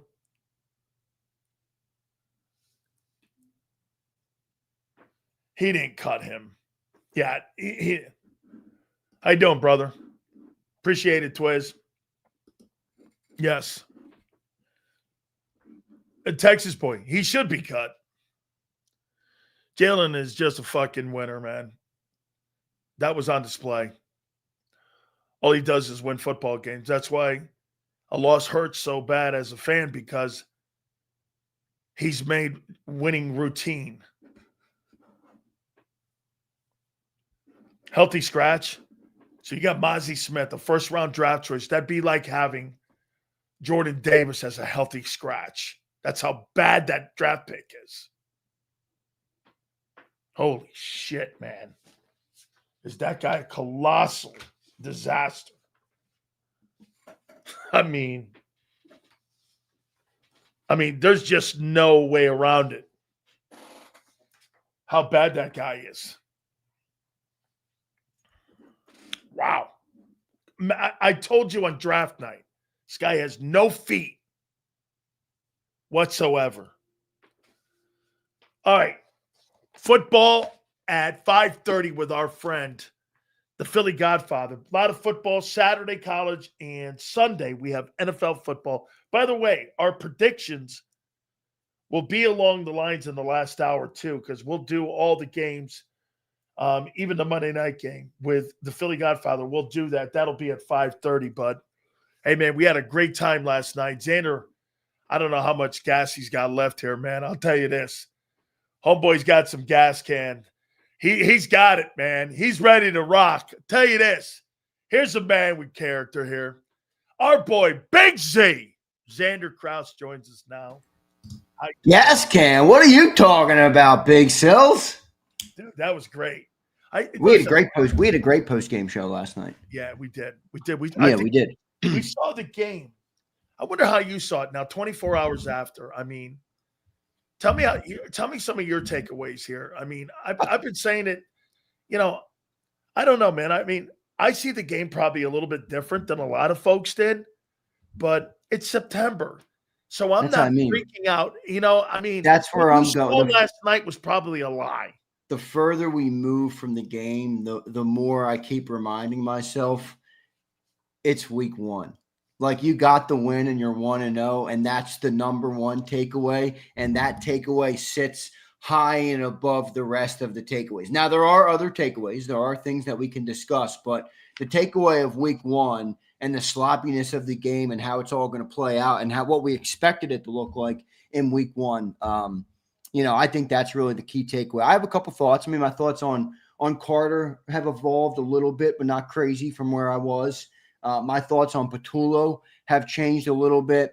And I'm still a little dumbfounded by some Eagles fans on Jalen Hurts. I don't understand what some people are looking for. Underdog, I'll go to you. Underdog, I love you, brother. But, like, I'm starting to wonder if what your desire is for a quarterback isn't as important as we think it is. I mean, how many times am I going to watch quarterbacks who come into games and throw the ball all over the yard? And it looks pretty. Don't get me wrong. They're great at it, and they can read defenses, and they got the big arm and the accurate arm. And then they lose games, or they don't go, they don't win, and they don't get to where you want to go. And then Jalen comes in, and he doesn't look like all the other guys, but he continues to put the team in a position to win football games. And I care more about that. I care more about that than liking what the quarterback looks like to me. That's just my perspective. I care more about bringing that to this city. I've watched people be a fan of this team for a long time and never have success like this. Now, whether you want to say it's Jalen or the team or Howie, whatever, but Jalen's brought everything to this team that I want when I'm a fan of the Eagles. I want them to win games. I want them to be at the top of the league. I want everybody to fear the birds. I want to win Super Bowls. I want to have parades down Broad Street. And nothing that Jalen Hurts has done has stopped those from happening. In fact, he's increased the odds and all those things of happening since he's taken over as a starter. So I think there's some context there. We'll talk about it. I thought he had a great game last night. As far as Jaylen Carter, still pitiful. I mean, that's a reality. I mean, it was a pitiful move by him. It was stupid by Dak and what he did. You got to be bigger than that, dude. You got to be bigger than that. You got to be able to look past that. And I think you said it at the open. Like, dude, I like the vulgar phrase you used. I think you said, I'd rather hit him in the head with a hammer. I think you said, right, or I'd rather kick him in the nuts. And I'm with you though. If Dak spits at you and you think it's directed at you and you swing on him and get thrown out, I could probably be like, yeah, it was stupid. But at least, I can, you're spitting on a dude. Like, bro, that is like the lowest of the low, spitting on a man. I don't think that. So I didn't like that perspective. I didn't like that from Jalen Carter, but I think he's going to grow from it. I thought Jalen spoke on it. Jalen Hurts spoke on it. He said he talked to Carter. They were on the same page after it. I respected Carter for staying because, he didn't have to stay. He could have left. And he stayed, waited for the media, talked to the media, kind of said his piece. So I give him a little bit of respect. Make him stay? What's that? You sure they didn't make him? They might have made him stay. They might have. Yeah, they might have. I mean, probably Bob. They wanted him to maybe stand there and own it. Yeah, they probably did. I mean, let's be real. They probably did make him stay. But again, I think he said the right things. Now the question will be if you do the right thing. I don't really care what you say anymore. And that goes for everybody. I'm not interested in what people say. I'm interested in what people do, and I think that's the far more important thing here. So what will Jalen Carter do? How will he handle it? I mean, remember, this guy's going to be the anchor. This guy's going to be the anchor of this defense for a long time. Those are the type of things. Yeah, exactly, Sills. It's bigger than just emotional immaturity. It's bigger than just a split-second bad decision. You're talking about, like you just said, what processes do you have in place to make the right decision more often than not? And that's an important part of becoming a man and maturing, and he's a young player. I get that. And, he's admitted to being okay. a little bit. We're getting to the point here now where you have a record, though. And I mean by a record, you have a behavior record. Yeah. And what I don't like hearing is people go, well, I don't believe Dak, but I believe Jaylen Carter. Why? Dak doesn't have any kind of resume where Dak's done anything in the past, where Dak has made some sort of like ass of himself or some character move. Carter's the one with all these things. A year ago, the stuff in Georgia, now this. And by the way, the reason that the stuff in Georgia gets brought up is because of last night. That stuff gets brought up because of last night, because you know why? You can't outrun it. So I'm going to give that guy $205 million in guarantee, or $205 million, and I'm going to give him $150 million in guarantees. And I got to look at that guy, and I've got to trust that guy.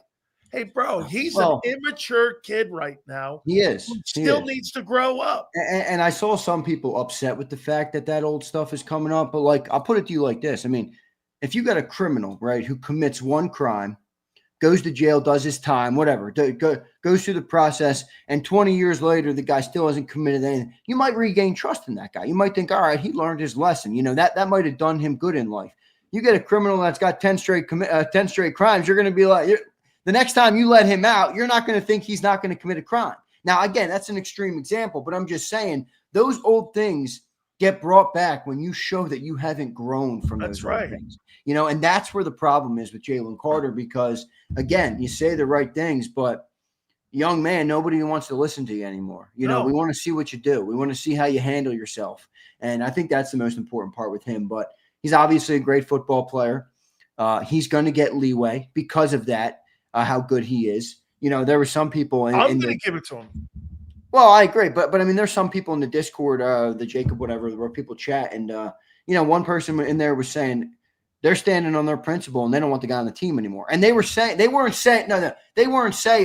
cut him. They were saying, in my opinion, that type of thing, principle has to supersede. And I agree. You're not going to cut Jaylen Carter. That's a crazy talk. But, from the element of having a principle and a moral compass, I mean, those are the type of things you got to correct. You can't go through life acting like that. You can't expect to get paid a bag of money for $40 million a year acting like that. You got to show me that you've matured, that you're more of a man today than you were, when that stuff happened. And I'm in your camp, Sills, where I don't like to count people out. I don't like when somebody does something wrong to put them in a shoebox and never let them get out. I believe in second chances. I believe in third chances. I believe in that. I really do. But if you don't prove to anybody that you give a damn, or that you actually are, in your actions going to change who you are and why you've done things, then I think that's almost going to do even worse damage, because it's going to make people, not trust you, not believe in you. And quite frankly, maybe not want anything to do with you, and that's where Carter's got to be careful. It's time to kind of grow up for him, I think. If people remember on draft night, I've been for it and I'm still for it. I mean, listen, I don't want that to be coached out of the player. I want it to be refined by the coaching staff. You want a dog. You want a guy that lives on the edge. You want that nastiness with a guy. However, you also want a smart player. You want a person who you want to have as your leader. That's one thing you want to have, is you want to have him be your leader. As a matter of fact, I mean, when I look to people in that huddle now, Carter's not one of them. I mean, he's just not one of them. That's not leadership. I mean, do as I say, not as I do. I can't have that. I mean, let me ask you this then. Nick Sirianni's leadership will be put to the test here, because he preaches all this stuff about locker room, clubhouse, process, everything. I get that he's going to do everything internally here. But, I mean, giving Jaylen Carter a hall pass, that's counterintuitive of what this guy does as a head coach. All right, well, let me ask you this. He keeps telling you about character, process, culture. Well, let me ask you this. Is this part of your culture? So how do you gauge this in professional football as compared to a situation where a college team or Jimmy Johnson or the Nick Saban era where, those coaches have a real responsibility to develop men, to improve men, and to, if something like this does happen, you got to get a control on it. Now, you get to the NFL level. Now, I'm not saying you're wrong about Nick Sirianni. He should do something as the coach of the team about this, to handle this, to get in front of this. But, dude, I'm not looking to Nick Sirianni to bail you out every time. I agree. Let's see. But Jaylen Carter, you're a fucking grown man, dude. You got $150 million. You really need Nick Sirianni? Wait, you really need Nick Sirianni to get you on a straight path? At what point as a professional do you just say, you're a grown man? You got to carry your weight, sir. You got to carry your weight. I'm going to give you an example here. We had Michael Irvin on yesterday, right? Okay. We had a situation at Miami with him. I'm not going to go too deep into what it was. Jimmy Johnson called Michael Irvin into his office, and he did it again when he got arrested in Dallas. He looked at him in the face and he went, I'm building something here. You want to be part of this? I want you here. If you don't, you let me know right now, because I'm not going to fucking bail you out any longer. You are going to toe the line here, and you are either going to produce and you're going to act like you're going to act like a civilized human, or you are not. You've got to believe that coach has that autonomy in the room. Yeah. Does Nick have that? I don't think he does. But I think he's a good connector with players. He is. Because I think that the organization does empower him, that's part of his job description. You know the problem that I have with the Eagles? They're never hard on their players. They never say anything publicly like this. I never hear this. This guy's got to be better. Mike Tomlin calls these fucking guys out every single time when there's a problem. Mike Tomlin has no problem anybody asking him, going, Marquise Pouncey's got to be better. I don't know. Pull that bullshit. I agree, but there are some things I think that I've seen, behind the scenes, and hey, maybe it's state media bullshit, but sometimes I watch the Eagles channel or some of the content that comes out from the NFL of the behind the scenes, and even the thing that aired on the NFL Network the other night. And Nick was holding people accountable. Now, where you're right is they don't do it publicly, and part of me, respects that. I think Tomlin's way is fine too, but sometimes I think things should be kept in house. Sometimes I think you should keep things close to the vest, and you should keep things that are personal, or that are team business. So I don't know if I can look at it from that perspective. But my problem with the Eagles are, though, they go out of their way to do and manufacture bullshit that's not true, like the banner night thing. The other things that don't make it genuine. It just doesn't seem genuine, because he has ungenuine moments where you go like this. Dude, there's nothing ungenuine about Mike Tomlin. That guy is who the fuck he is. That's who that guy is. Nick will come out and do some song and dance for the front office. And it's sometimes, if you're not going to do it, Xander, be like Belichick. Give him shit. Hey, look, I like the way he went like this. Hey, how do you think you're going to be able to handle? He goes, listen, we're going to keep everything in-house. He goes, that's just the way we're going to do it. They asked him the question 3 times, and he answered it the same way. That's the right thing. It is. Okay, I listen, I think I'm not at all out on the kid. I am not at all out. That's crazy talk. I'm not out on the kid at all, but it was a dumb move there. I want to see you grow now. All right, now I'm like, it's time. Does this sound bad, Xander? Does this sound bad? You're too good for me to quit on. Well, you're too good for me to quit on, but you got too much in front of you for me to have to be in your face every day for you to become a man. I'm sorry, but that's the one spot I disagree with you. I don't know. Maybe you didn't mean it to that extent, but dude, it's not on Nick. I mean, in a sense, it's on Nick to keep his team on the tracks. But dude, Jaylen Carter's a grown man. At what point do you, as a grown man, take responsibility for the life that you're allowing to unfold in front of you? I try and take radical responsibility for everything in my life, good and bad. Now, I'm not saying I'm better than Jay. I'm just saying I think every person should have that approach, especially as you grow and especially as you mature as a man. And certainly in the case of a player that's got everything in front of him. And when I say everything, I mean everything. I mean things that me, you, and everybody in this chat will never see. $150 million bag of money. Are you kidding me? That ain't enough. Makes me question then your decision making that you would put that on the line like that for something that you don't have, takes no ability in. You know what I'm saying? I mean, yeah. I listen. Let's see how they handle it. I don't think they're at any kind of crossroads or anything. And by the way, get ready for Kansas City, kid. I mean, that's my takeaway. And I'm not gonna. By the way, if Nick's smart, he doesn't hammer the kid on it. He hammers him one time, and then we move on. I think Nick, you know what? Nick might put that autonomy in Clint's hands. Let me tell you this: Clint was not happy. Clint wasn't happy. Vic couldn't have been happy. Nick couldn't have been happy. Clint had a meltdown when he got into the locker room after game. He had a nuclear meltdown. I could see that. I could see that. It would get this. I heard it wasn't anything about the game. It was just about what you said. It's about kid. Really? We're a group, you know. What is that? Yeah, dude, you got everything in front of you, man. I don't want to see you ruin that opportunity. It had nothing to do with the game. It had everything to do with him being a man. Like, what is that? And so Clint talked to him like a man. And I was so glad to get that text. He's like, look, it's over with. And I go, and when he says it's over with, I believe him. So let me ask you this. So, and Xander, you may disagree with me on this one. And you and John may totally disagree on Kevin Patullo.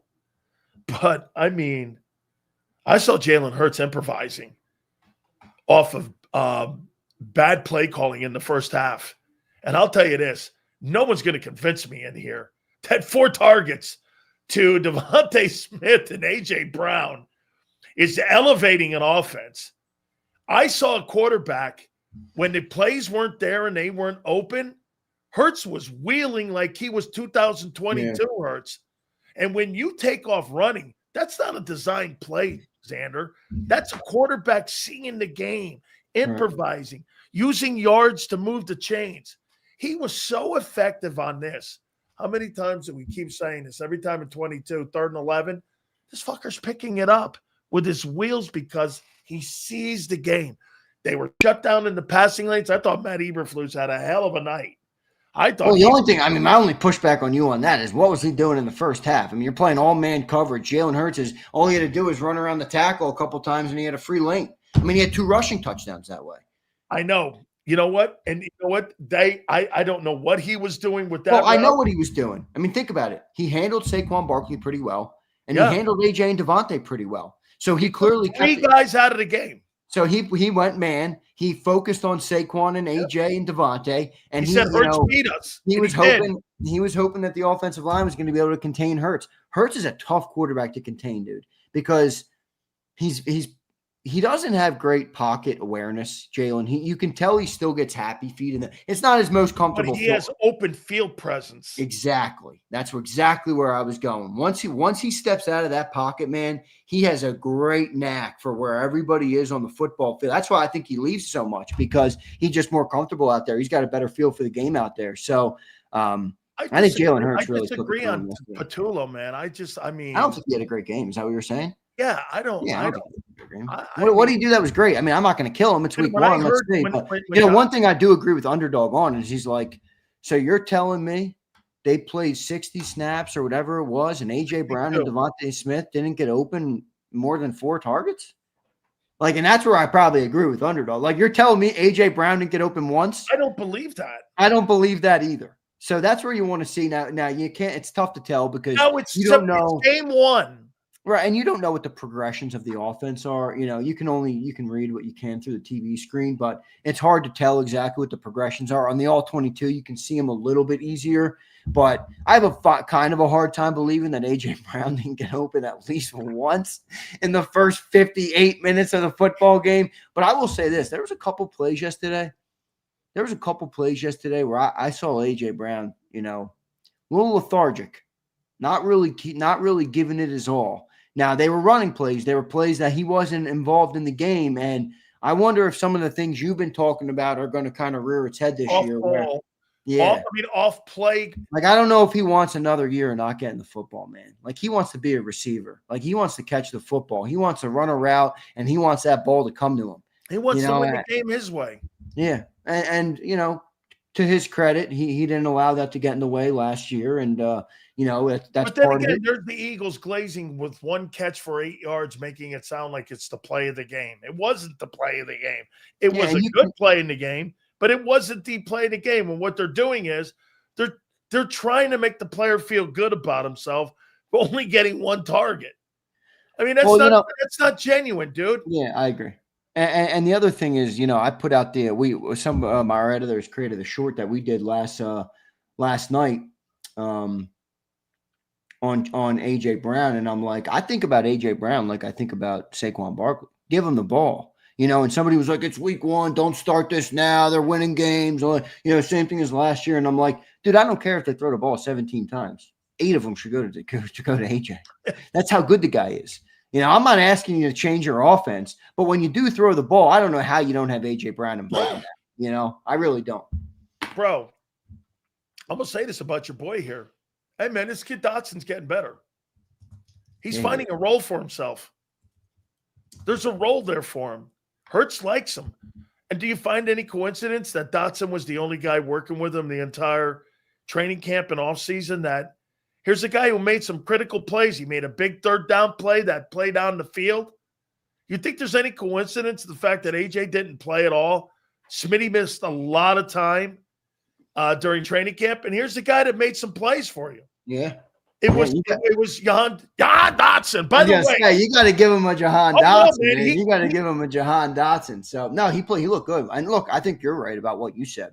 Any coincidence that he's the guy that was working with Hurts in Texas? That he was the guy who played all training camp? I mean, I think Jahan Dotson actually has an opportunity to be a big part of the offense this year. He made a couple other plays yesterday outside that he didn't get the ball in, but he made some blocks. I mean, he did some things. So we'll see. But I thought that was a positive. By the way, I thought that was a great throw by Jalen Hurts, man. That ball came off his hands, popped off his hands, and got there on time, on target, and on the money. So that was a great throw. You hear what he said, too? He goes, I can't even believe, and I don't even think he saw the ball, but he tracked it late and he caught it. I mean, that's good shit there. Hey, let me ask you this. You think this is coincidence? This is second game in a row that Barkley's been under 70 yards rushing. No, I think that's a progression of becoming what he became. A 2,000-yard runner. You're the number 1 player in football on the list. You're the offensive player of the year. You got the accolades. Everybody's talking about you. You're the cover of Madden. Everything. I mean, top to bottom, soup to nuts. I think that's a product of that to some extent, where teams, maybe last year when he got here, I don't know, teams didn't know what he was going to be because he wasn't that great in New York. And I think that's partly a product of that. This is game 2 when he's been shut down. Well, I mean, and the thing that the Cowboys did a little bit better than the Chiefs did in the Super Bowl was that they managed the receivers better than the Chiefs did. The Chiefs took away Saquon, couldn't manage the receivers. The Cowboys actually did a pretty good job defensively in taking away Saquon, also limiting what the receivers were able to do. And that's where Jalen just beat him.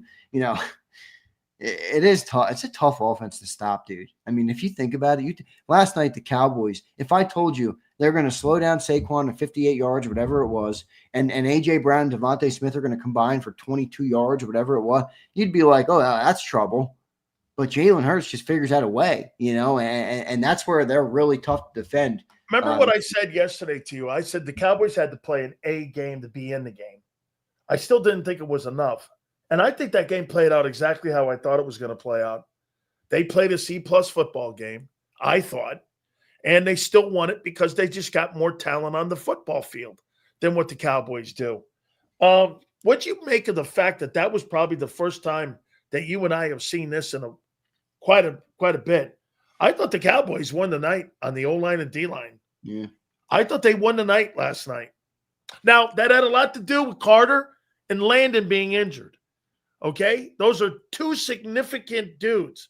I thought Milan had a rough night last night. Mulata got beat numerous times around the corner and pressuring Jalen Hurts.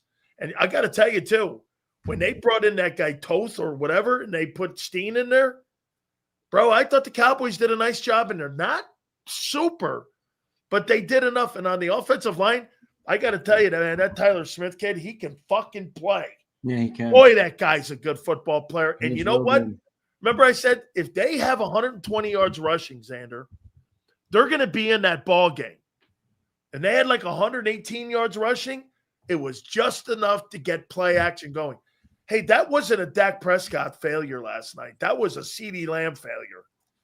I mean, I thought Dak played well last night. Tough to defend CeeDee Lamb after that, man. Those were some crucial drops by him in that game. You could argue that the outcome of the game would be different if he makes some of those plays. Couple crucial third downs late in the football game, the one deep down the field. I mean, I'm not even talking about that last one on the fourth down because that was a tough catch. But those other three were pretty egregious. So, no, I agree.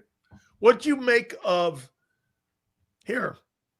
Campbell going back and Makuba? Yeah. I'll tell you what. You see that Campbell was the highest grade. I don't know what you think of PFF, but he was the highest graded. He was the highest graded defensive football player in the entire game yesterday. If you watched him, I thought his big problem was going to be in drops and in coverage. He did a nice job at Ferguson. I thought he filled the holes pretty well.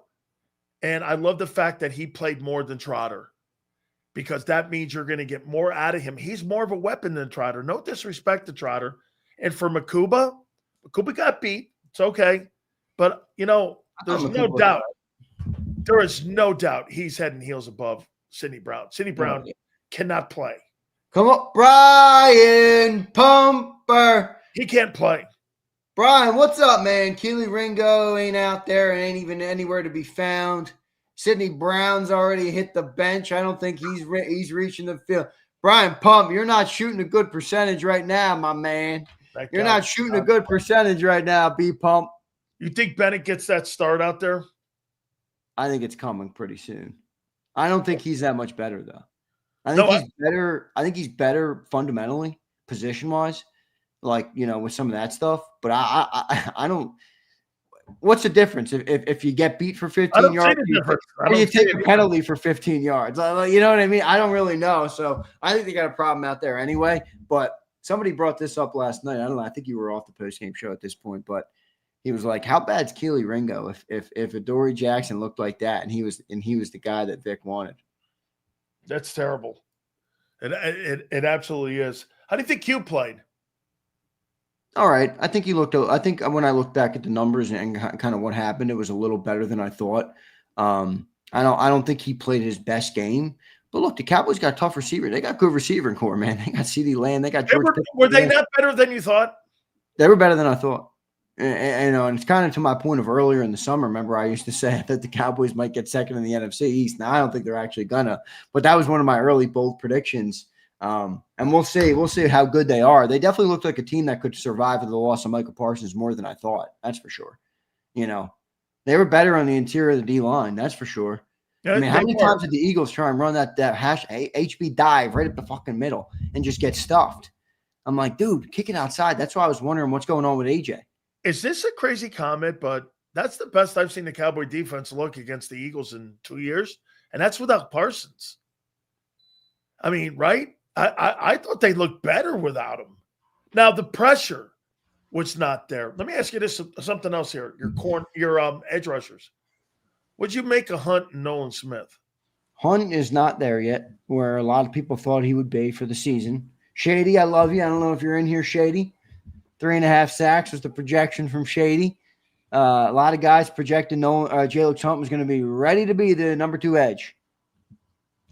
I don't see it. I don't see it yet. I think this team's they want him as the third swing guy. Exactly. Now if you got him as the 3, you're looking good. Now you're looking pretty good. You know, now I don't know if the Howie will make a move. Apparently, you know, there's now a lot of people talking about that Howie is, you know, adding to the edge rusher room. It's only a matter of time. So we'll see to what level of a splash they would make or an addition they would make to that room. But it's going to be interesting to see. They certainly didn't get much pressure.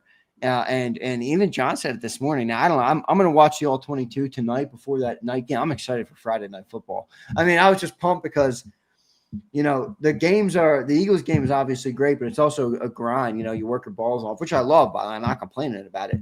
But I'm going to kick my feet. When I finish the my work Chargers winning tonight. Ooh, I don't think so. Good. You and John, man. You love Justin Herbert. No, I love Jim Harbaugh. No, I'm a Jim Harbaugh guy. That guy doesn't fucking lose, man. If you're Andy Reid, and you watched that football game last night, and you got your ass beat by that team 6 months ago in the Super Bowl, what do you think he was thinking? They had to improve the roster. Where did they improve it? Well, I'm talking about what do you think he was thinking of the Eagles? Run the ball? No, I'm thinking that ain't the team that beat our ass in the Super Bowl. Oh, no. You're talking the Eagles. No. I'm talking what Andy Reid's thinking. You're looking forward to play. Oh, yeah. That's going to be quite – let me say this to you. If Kansas City with Mahomes was on the field, Mahomes would have dissected that secondary for insane yardage. Now, again, we got to remember, they don't have top-flight wide receivers on that football team. But I'll say this to you, man. I still do this. Where did Kansas City improve their team in the offseason? Show me where they improved it. Yeah, but how many years have we said that? They lost 2 O-linemen. They lost some guys in their defense. Where did they add? In the draft? Yeah, but Dude, where? It's still Mahomes. I get it. I'm with you. It's still Mahomes.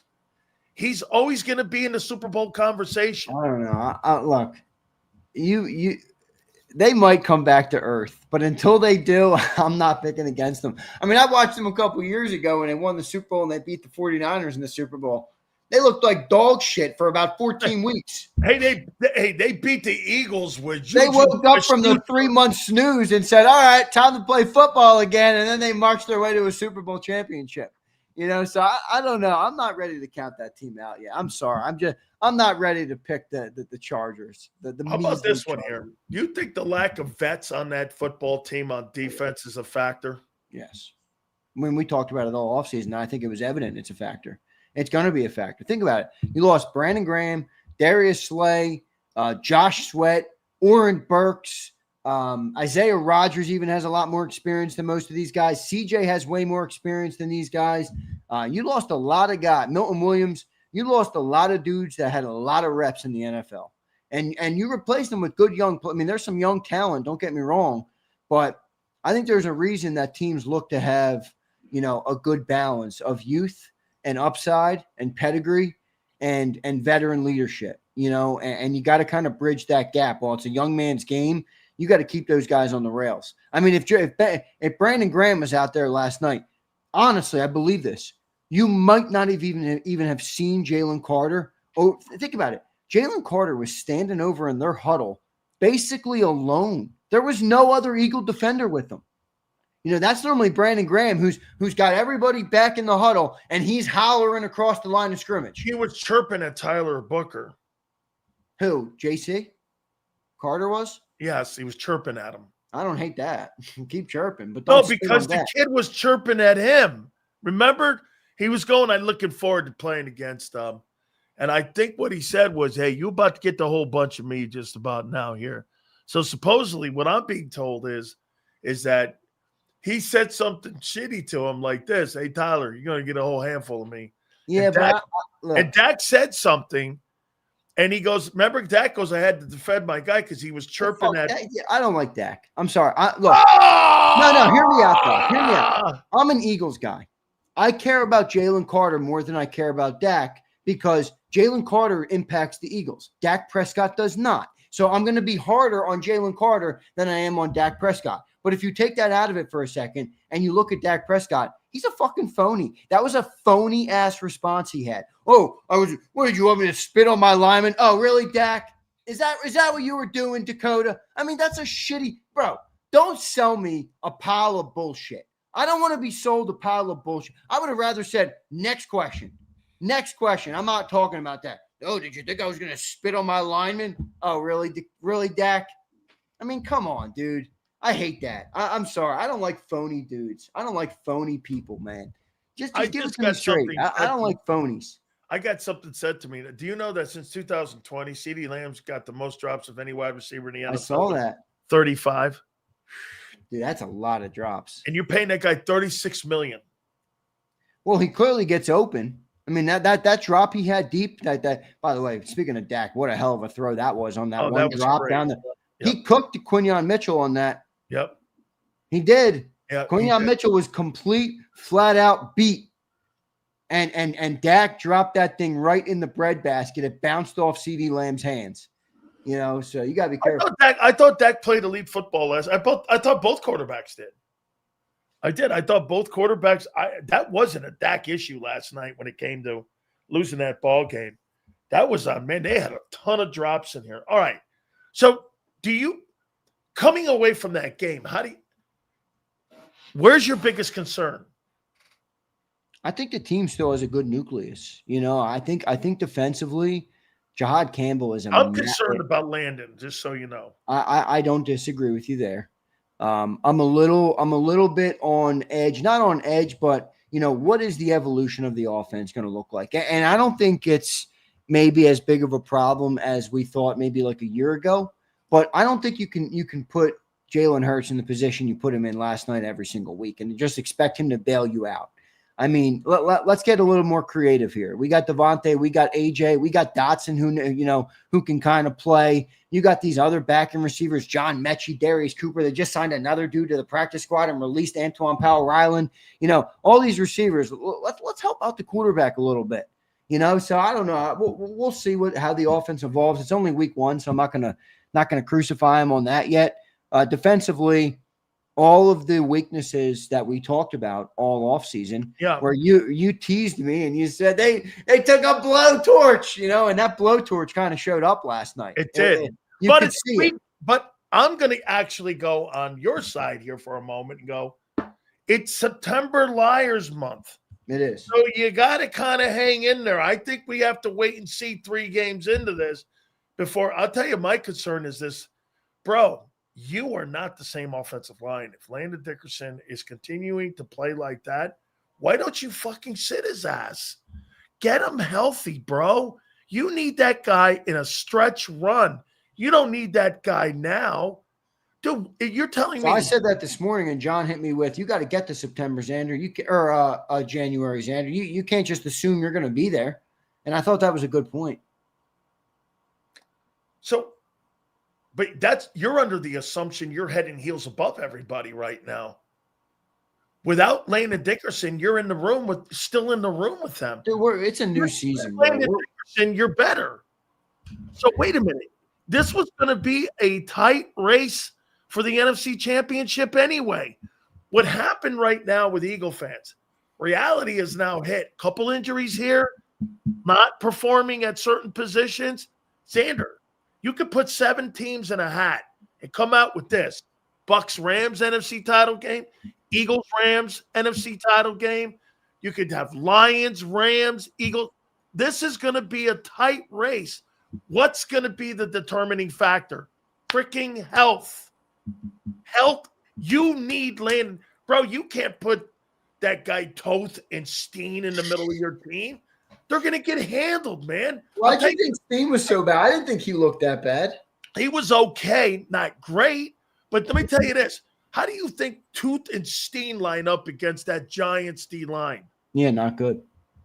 That Giants team is going to give people a hard time because of how good the D line is. Especially if you're injured in that interior. Dude, they got like their third edge rusher is arguably better than third edge rusher is Abdul Carter. And is he better than Nolan Smith? Yeah. And you know what? I think Kayvon Thibodeau might be.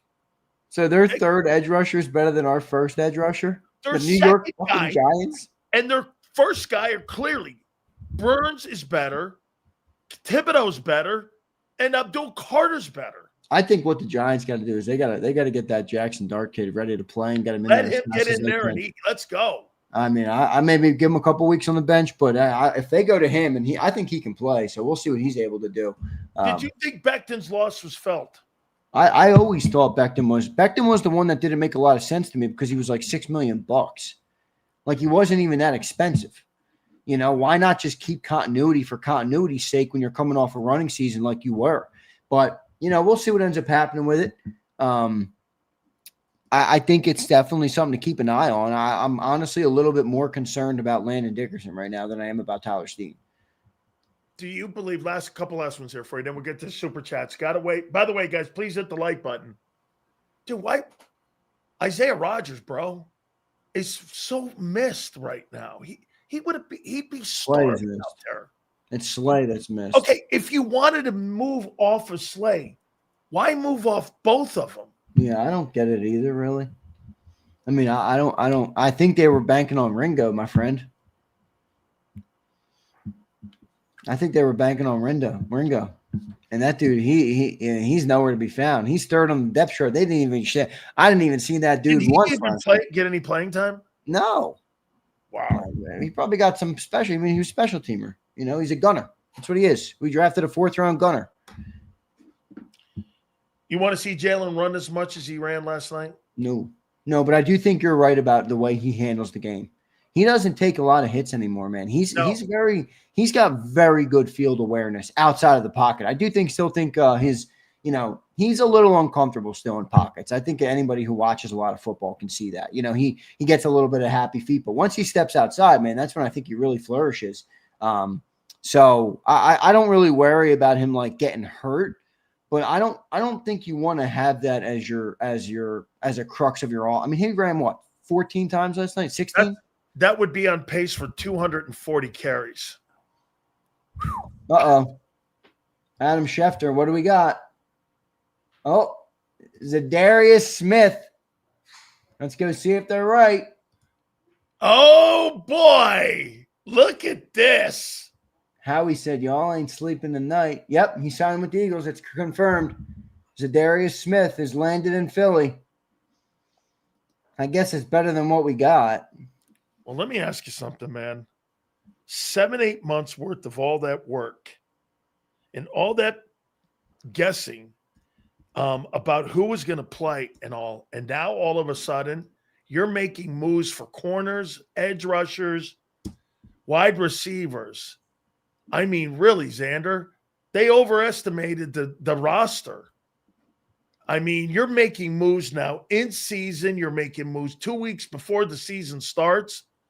He's a 10-year veteran guy. He had 4 sacks last year in Detroit. He's a good player. He is. And his best years were in Green Bay when he had those 13 and double-digit sack years when he was up there. He got hurt, I believe, in 2021. He got injured. He's made a couple Pro Bowls. He's got about 70 sacks in his career. I think he's a good addition to the team, but I mean, bro, this is again, you know, you're sending a convoluted message now to the rest of your team. All the guys we brought in, you're making these moves now. You don't believe in the guys you have in the building. Let's look at it. Some of what he got here. I don't know what he does. I mean, I know people are going to be excited about this, but I don't know. Let's see. I mean, last year with Detroit, he played in 8 games. He had 4 sacks, it looks like. Yeah, 4 sacks last year. Want to bet he starts? Bad. Want to bet he starts? Over Hunt? Want to bet he starts? I'll bet you anything he starts. He starts over him. Oh, he had 9 sacks last year, Sills. Look at this. Counting the playoffs? No. He was with Cleveland half the year. Okay. He played 9 games with Cleveland with 5 sacks, and then 8 games with Detroit with 4 sacks. He had 9 sacks in 24. Yeah, he had 9 sacks. I see it. 9 sacks in 24. That's more than anybody on the Eagles had a year ago. So who gets cut? I bet you he starts. They did release Antoine Powell-Ryland too. Okay. Today. So I don't know if that does what they need to do, but I'm not sure who's going to get cut, bud. Somebody's getting cut. I would have to think that Ojulari. I don't know, man. If you I know we've had instances of older guys working, There have been instances, go back to the 22 season where we brought in Ndamukong Suh and Linval Joseph. So there's moments, but I don't know, man. I don't love like the signing of the old guys. I know we just talked about needing some veteran leader. It sure looks like desperation to me. I don't know about desperation, but what else do you think about from a veteran leader after week 1? You're not even giving the guys on your football team a chance to come out of week 1 and say whether or not it was rust or not. You're just assuming that, well, this is what we got right now, and I know what we have. Okay, I mean, I think they are not sold on. This is what I'm thinking. This is my worry, Flex. I hope you're wrong, but this is what it feels like to me. Another Robert Quinn move. Well, yeah, I disagree. I think week 1 is desperation. Week 5 is you're selling pieces off when you get to the trading deadline. So you're telling me, that you go 8 months worth the guys that you have in the building, and after week 1, you figure it out going, fuck it, we ain't got the guy. That's not desperation. I'm sorry, man. That's like throwing a guy over. Well, I don't know, because off the boat I think there's isn't there a veteran clause that once you get done the first game, you don't have to give them that full veteran guaranteed minimum or something, and you can kind of work your own contract? I think they can work their own contracts. Yeah. Now, I don't know. Maybe they were waiting for it. I mean, the fact that they did it the day after the game on a Friday news dump in the afternoon, by the way, a 4 p.m. Friday news dump. Anybody who works in our business knows well about the Friday news dumps. I don't know. I look. I'm gonna let it play out. I think it's good to add. That room was obviously really thin. I mean, they scratched Ojulari and Obo yesterday, so they're probably going to cut Ojulari. Release him or release Obo, and they're gonna put Zadarius Smith in there. I don't know how much he's got left in the tank, but how old is he?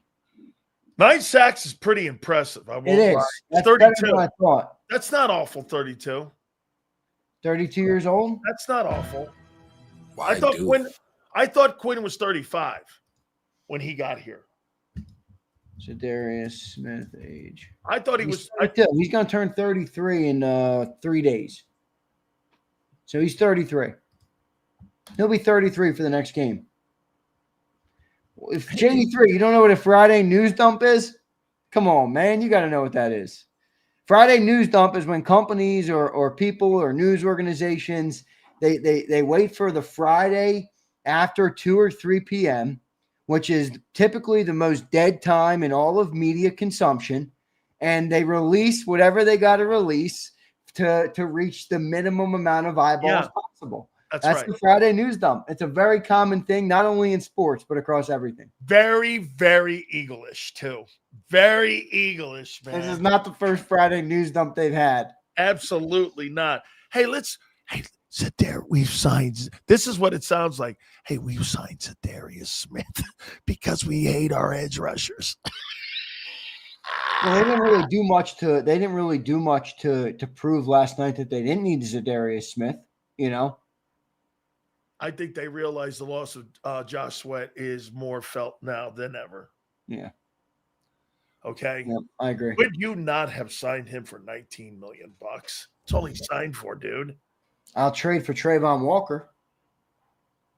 Why not just keep the guy who was on the number 1 defense in the league a year ago? Because I want to get younger and better. Okay. Come on, Trayvon. Yeah, but you got to give up big picks for that. You got to give up a 1 for that. You ain't got. I don't know. The 1 is expired now that the season has started. All right, come on, man. I got a 2. Best I can offer is a 2. The fucking 2. Wait, you're not getting that guy for 2. I got a 2. Take it or leave it. You 0-6 Jacksonville scrubs. Would you give them Nolan Smith and a 1? No, you don't have to give that. What are you, crazy? Why? Who's Nolan Smith compared to Trayvon Walker? They're not giving Nolan Smith for Trayvon Walker. Dude, Nolan Smith is nowhere in that guy's room. All right, they're not giving him. They're giving a 1, and a 1 is more than enough. Ain't nobody offering a 1 to them right now for him. I guarantee it. They'll never take that. The 30th pick, the 32nd pick in the draft. Hey, let me have the first pick in the second round for Trayvon Walker. Really? No way. If they start 0-6, that GM's going to be selling. You want to sell me the shitty? You got a young you have a young emotion. Wait a minute. You want to sell me the shittiest pick in the first round for Trayvon Walker, who had 24 sacks in 3 years? Okay, Eagle guy. Yeah, I don't think you land on this guy. You got a young emotional GM there, Sills. How does he manage if that team starts slow? I told you yesterday. I said it yesterday. Look at the things I'm rooting for to start the NFL season: the Philadelphia Eagles and the Jacksonville Jaguars to lose every game. All right, and now that my boy Doug Peterson's going from there, I don't give a lick about that shitty organization. I hope they lose every single week, and they're selling like crazy, trying to load up on draft picks because remember they got rid of their first round pick to move up and get Travis Hunter, which looks like it might be a shitty move, by the way. So I know I like Travis, but land on Grandpa Zadarius Smith. Yeah. I like it. Dude, he's 33. That's not Grandpa. If he was 38, you're right. You're probably right. He's probably got a shitload left in the tank. I bet he is just. So many teams were lining up too to sign him, man. I mean, he must have been fighting them off with a stick. Holy shit, man! Oh my goodness! Woo, man! You talk about who in the chat thinks Zadarius Smith is a big addition? Of course you do. You would think Popeye himself was a big addition. I don't think if they signed Popeye. I don't think speak for yourself. Zadarius Smith. Dude, Zadarius Smith can play. Look at him, man. You're a fucked up. You already got me talking. Yeah, did you hear my interview this morning with the governor? Dude, kudos. I love interviews like that. Yeah, everybody, all these dudes in the chat room. How do you interview this liberal? I'm like, oh my God, you guys are the world is not a monolith. It's okay, everybody. Relax, all right? I love that. So, hey, what kind of sports guy is he? He's good. He's good. He's a real sports guy. He's a Philly guy too. He's a Philly guy. You can tell. So Eagle fan? Yeah. That's great, man. I mean, is he a college football fan? Anything? I don't know. We didn't talk much about that, but I don't know. I mean, you should have asked him. Hey, you going to okay the resources for the Eagles? John. So before the show started, John said, "Should I throw the stadium thing at him?" And I was like, "I don't know." He's already said no. See, this is what I was thinking about Zadarius Smith. Z Smith might be the vet we need in the room to lead the kids. So do you guys think that this was a sign because of Carter's actions last night? No. If that's the case, that's probably worse because that's an erratic response.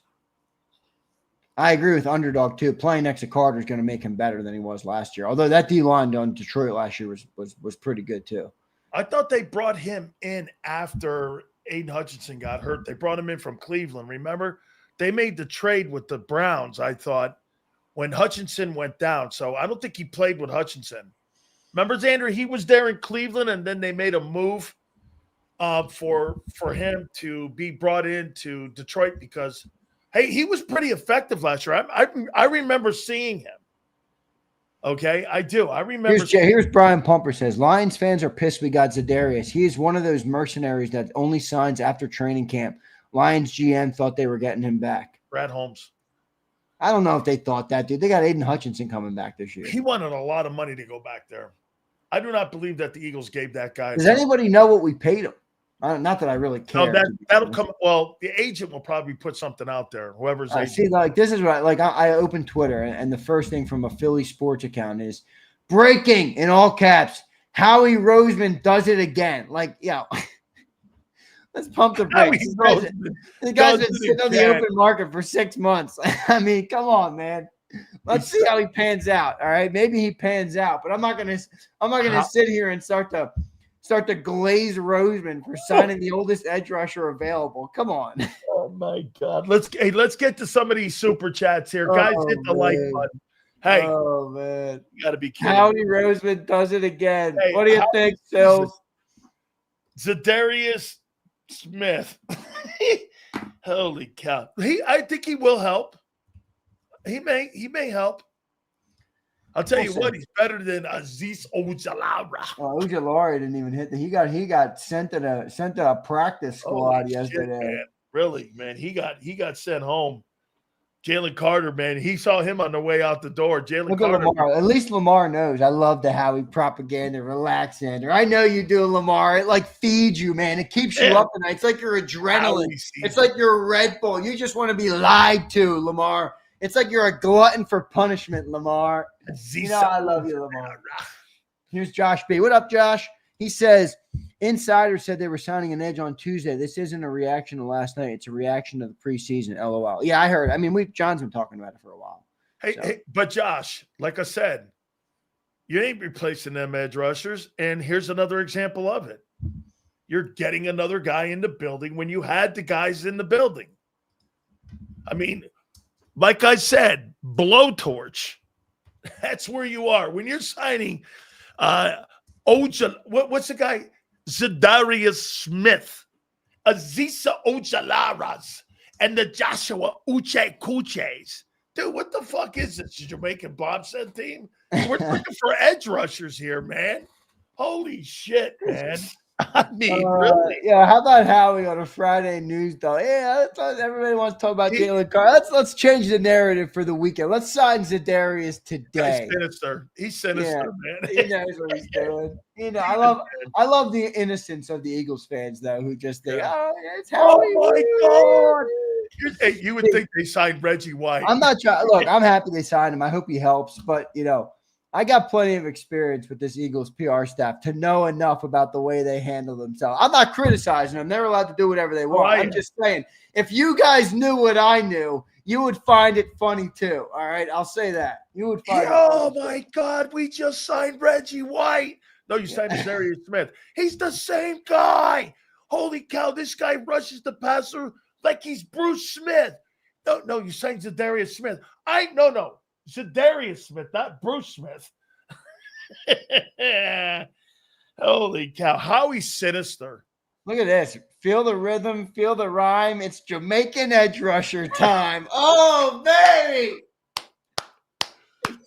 Zadarius Smith is here to save the day. Where is all the people who've been telling me all offseason that Jalen Hunt is ready?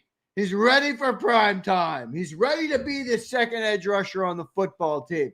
I don't know, everybody. I don't know what to make of it. Does this mean we're not getting Trayvon Walker now? Because if it does, Xander wants this is the worst signing in history if it means we're not getting Trayvon Walker. Here's Xander. Xander goes, Xander just went out looking for buying a brand new Corvette. He's looking at, man, this looks really nice. You know what they roll in his lot?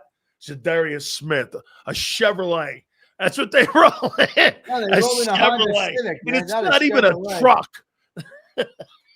Well, look, see, Bob knows. Bob's been around long enough to know. He says, Xander, Twitter is now talking about Zadarius Smith and not Carter's loogie. There, boom, boom, boom, Bob. There you go, my friend. There it is. Very Bob language. Lamar, you can pencil me in as having a shitty weekend if that's the case. Now they're not going for Trayvon Walker. Come on, man.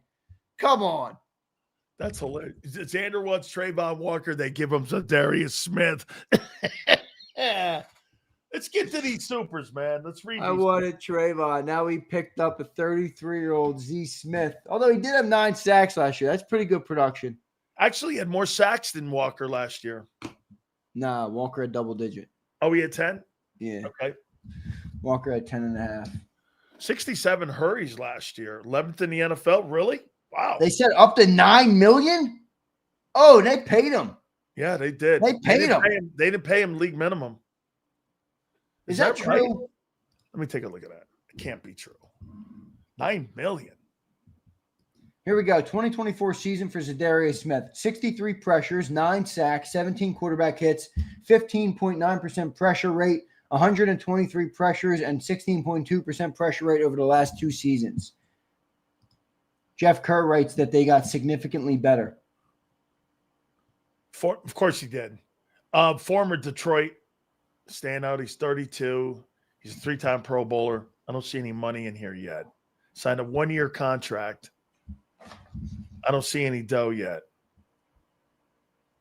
That'll come out. The agent will put that out there that he got 9. Zadarius, 2004, 2025, he had 9 sacks in 17 games played. 23-24, he had 5.5. 22-23, he had 10. I mean, I know. Look at this. The Bears were interested. Now they got Nolan Smith, Jalen Hunt, Josh Uche, and Zadarius Smith as their top 4. Is that better to you? Sounds better. It's better. I don't know how much better. It sounds better. It's still missing the headliner, though. Yeah, but you don't need a headliner. You didn't have one a year ago.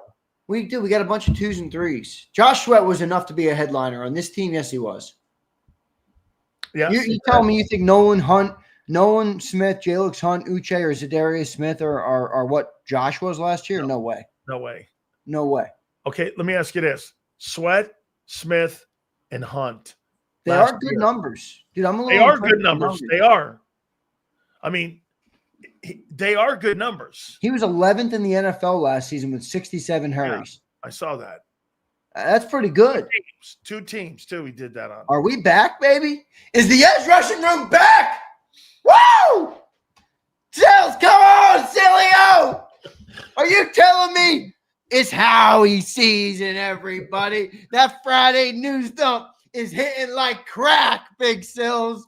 That Friday news dump injected into my veins, Big Sills. Hey. Inject it. Hey, folks, I just watched the trash can play cornerback last night in Adoree Jackson, and you're talking to me about a fucking corner. I mean, holy cow. Hey, listen, you're right. Hey, no more loogie talk and no more right corner talk. It's Howie season. I can't hear you anymore, man. I got that Howie vision. I got those Howie glasses on. I don't even know what you're talking about anymore. I'm blinded by the great Howie Roseman. I don't know. We'll see. The numbers are all right for Z Smith, Big Sills. Zadarius Smith. It's the same. Dare I say it? Is the emergence of the no holes defense coming back? Is Zadarius enough to get us back in the no holes defense? I sure hope so, because last night I saw a team go up and down the field like it was ping pong last night in the first half. That was like a ping pong game. Oh, man. Oh my God. Zadarius Smith. I was trying to tell him that the Corvette is a Chevrolet. That's right. Hey, listen here, man. You guys, you sign anybody, man. It's like the second coming. Look at shitty Hogan. Yo, Hogan, fuck you, Hogan. He says signing the NFL leftover bums. Hogan, you're what are you, Hogan? What are you, a Seahawk fan or something, Hogan? Oh my God almighty. You guys. What are you, a fan of the Seattle Seahawks? You guys, you Eagle guys, man, you sign anybody, and God forbid someone leaves. Gardner Johnson, fuck that guy. Anybody leaves this place, they are like, you turn your back on them. You get a guy like Zadarius Smith. Holy shit. Did you see this guy? He had 67 hits on the quarterback. Holy fuck, you guys glaze people up, man. You build folks up. No wonder you have massive falls. Zadarius Smith, pass rush win rate last year, 7th in the NFL with 18.4. He was 8th in the NFL in 2023 folks, with 18.1. And he was 4th in the NFL in 22 with a 19.2. Sills, folks, we just added a weapon. Do you know who must have wrote that? Bryce Huff. No, we just added a weapon. And the Howie Friday news dump. I think Bob Lang put a spell in the studio tonight because that thing's hitting like crack, man. Friday news dump. You know the success rate. You know, like John was talking to me about Bryce Huff in New York. I'm like, what? I'm like the guy. Oh my! This guy's not a bad ball player, man. He's not. He's had a hell of a career. He's not. He's not. Slick Rick is correct, actually. Dak only scored 20 points, and we're giving away this Koopa Shiesty jersey on like Monday or Tuesday, probably. So get your memberships in. I know Sileo wishes he could have this Cooper DeJean Pellegrini. You love Cooper DeJean, no? I do. I love the kid. You know, he's got as many sacks. He's almost got as many sacks as Brandon Graham, and 4 years less. As a matter of fact, if you look at his sack numbers, he's had a better sack career than Brandon Graham. Where is he in the rotation? He might start. You think he's 2? At first he'll be 3.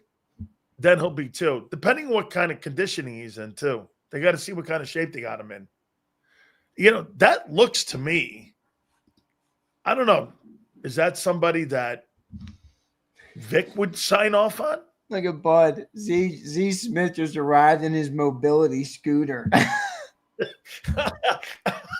Come on, man. We don't have the Washington geriatrics. You can't hit me with that, Bud. Oh, wait a minute. Come on, Bud. That's a good point. You just signed. There's a lot of people in here who think he's the starter. Yeah, I think he's a starter too. Underdog says it too.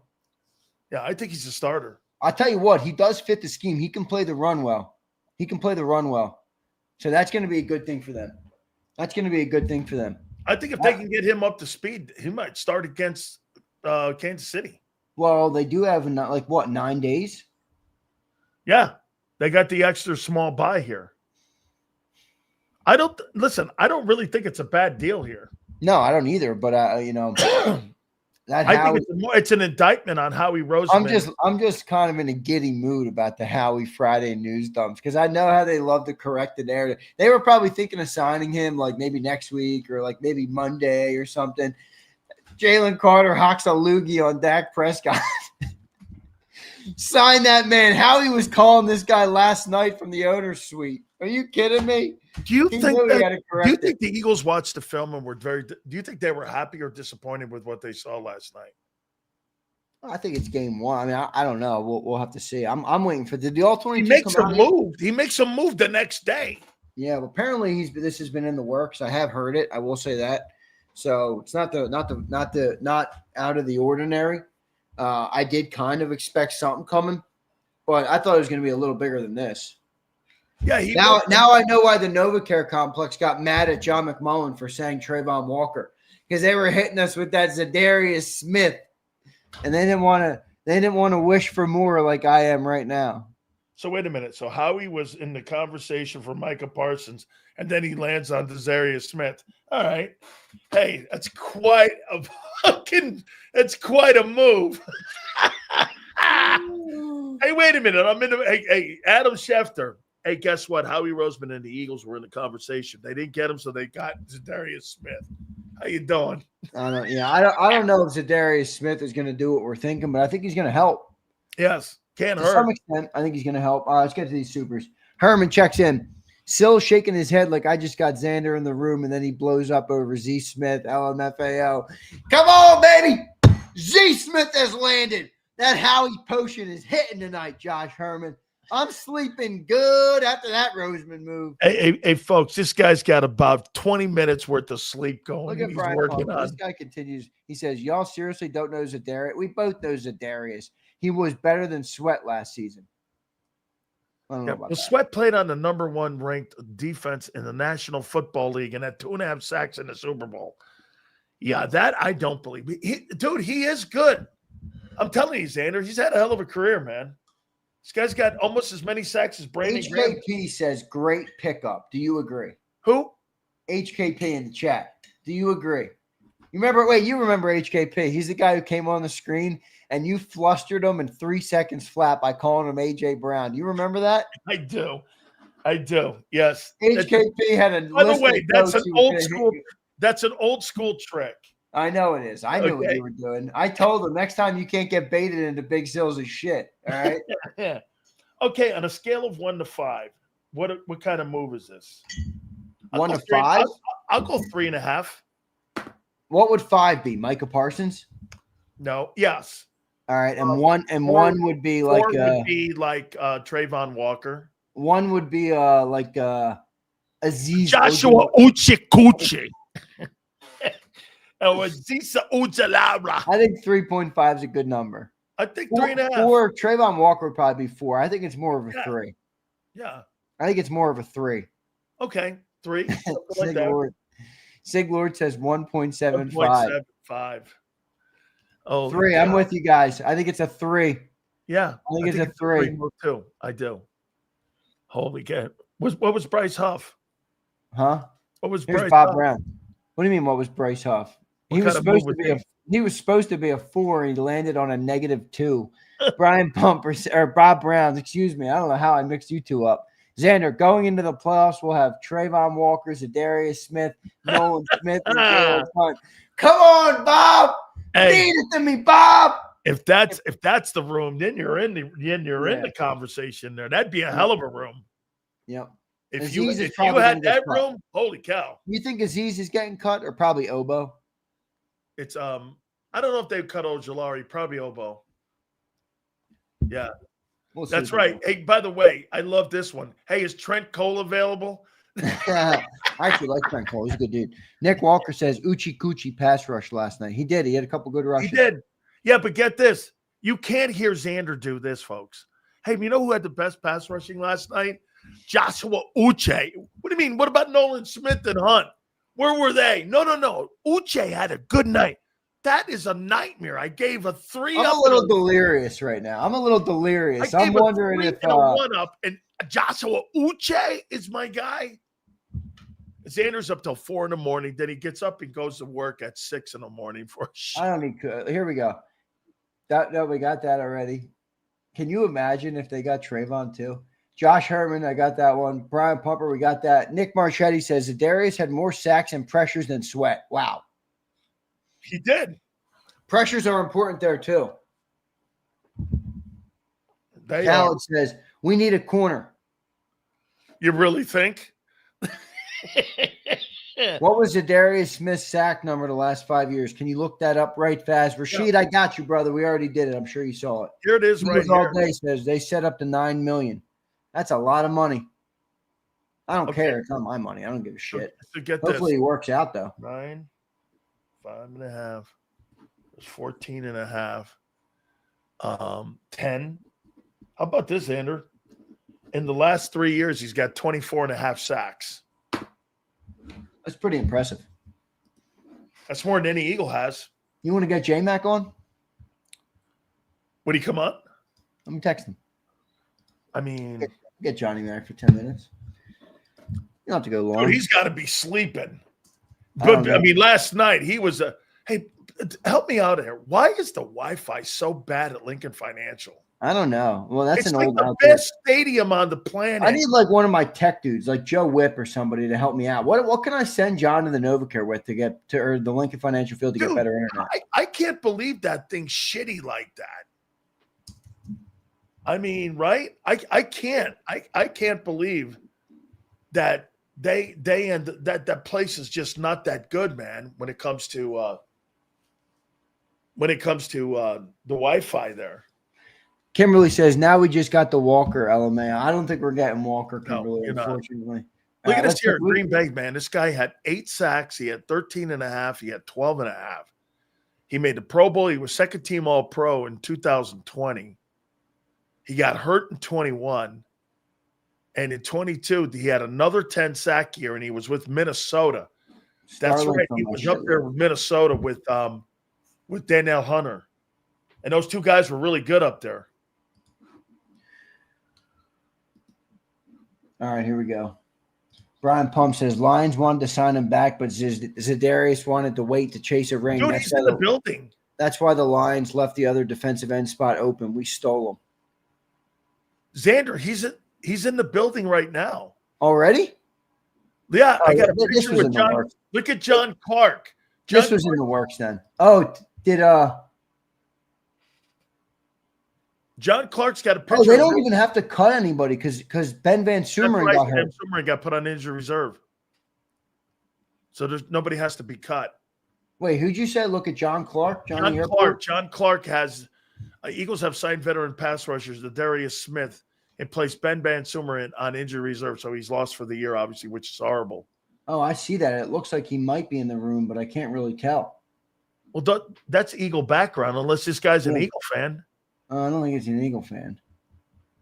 Okay, well, I'm looking at that looks like an offices of somebody like at the complexes. There's an Eagle, a feather in the back. It's not the same spot they normally do the signings for players, but maybe Maybe. Well, he looks like he's in the building. All right, supers are rattling through. Let's keep rolling on them. All right. 9 million's rich. Josh B said, we got that one. Herman says, this is Howie either overreacting or he's finally admitting that his guys aren't ready. Both can be true. Both can be true. I think they were looking to do this. Brian says, Lions fans are pissed. He's one of those. Yeah, we got that one. JD3 says, I would take a 40-year-old Smith over Pat Johnson. Okay. How's Pat Johnson? All the people. Pat Johnson get shit on. Yeah, how does Pat Johnson catch a stray? JD3. That's some bullshit. All right. Kyle says, Xander, remember the Jags are the Jags for a reason. He could not be more right about that. That's right. Dylan says Jerry took practically 2 seconds from Micah. It's true. Yep. Rashid says good move, but I would have waited until I seen them play with Jaylen Carter. But Zadarius looked like last year. Putting him with Carter is going to be good. That's true. Listen, I thought he had a really good run with Detroit a year ago, and I thought he was good in the playoffs. When they signed him from Cleveland, I was kind of shocked. Remember, the Eagles were looking at him, Xander, last year, even at the trading deadline. There was rumors that he would be an Eagle at the trading deadline, and then Detroit got him. Well, we'll see. Love this. Gives us veteran presence, too. We'll see. I mean, it's definitely more veteran presence than we have. JD3 says, we could have signed this dude in July, WTF. He's better than what we have, but why now instead of July? I don't think he wanted to, dude. These old players, they don't like training camp and all that bullshit. They want to be on their floats and go to vacations and, go to the rodeo and go to all like him doesn't need training camp. 10-year veteran. He doesn't need that, man. And Jack Straw says, no more loogies, WTF. Dude, that was nasty. That was nasty. Bro, come on. How about this? If you get John and he wants to come on, bring him on. If not, I texted him. You might be right. I don't even. Oh, he said he can do it by phone.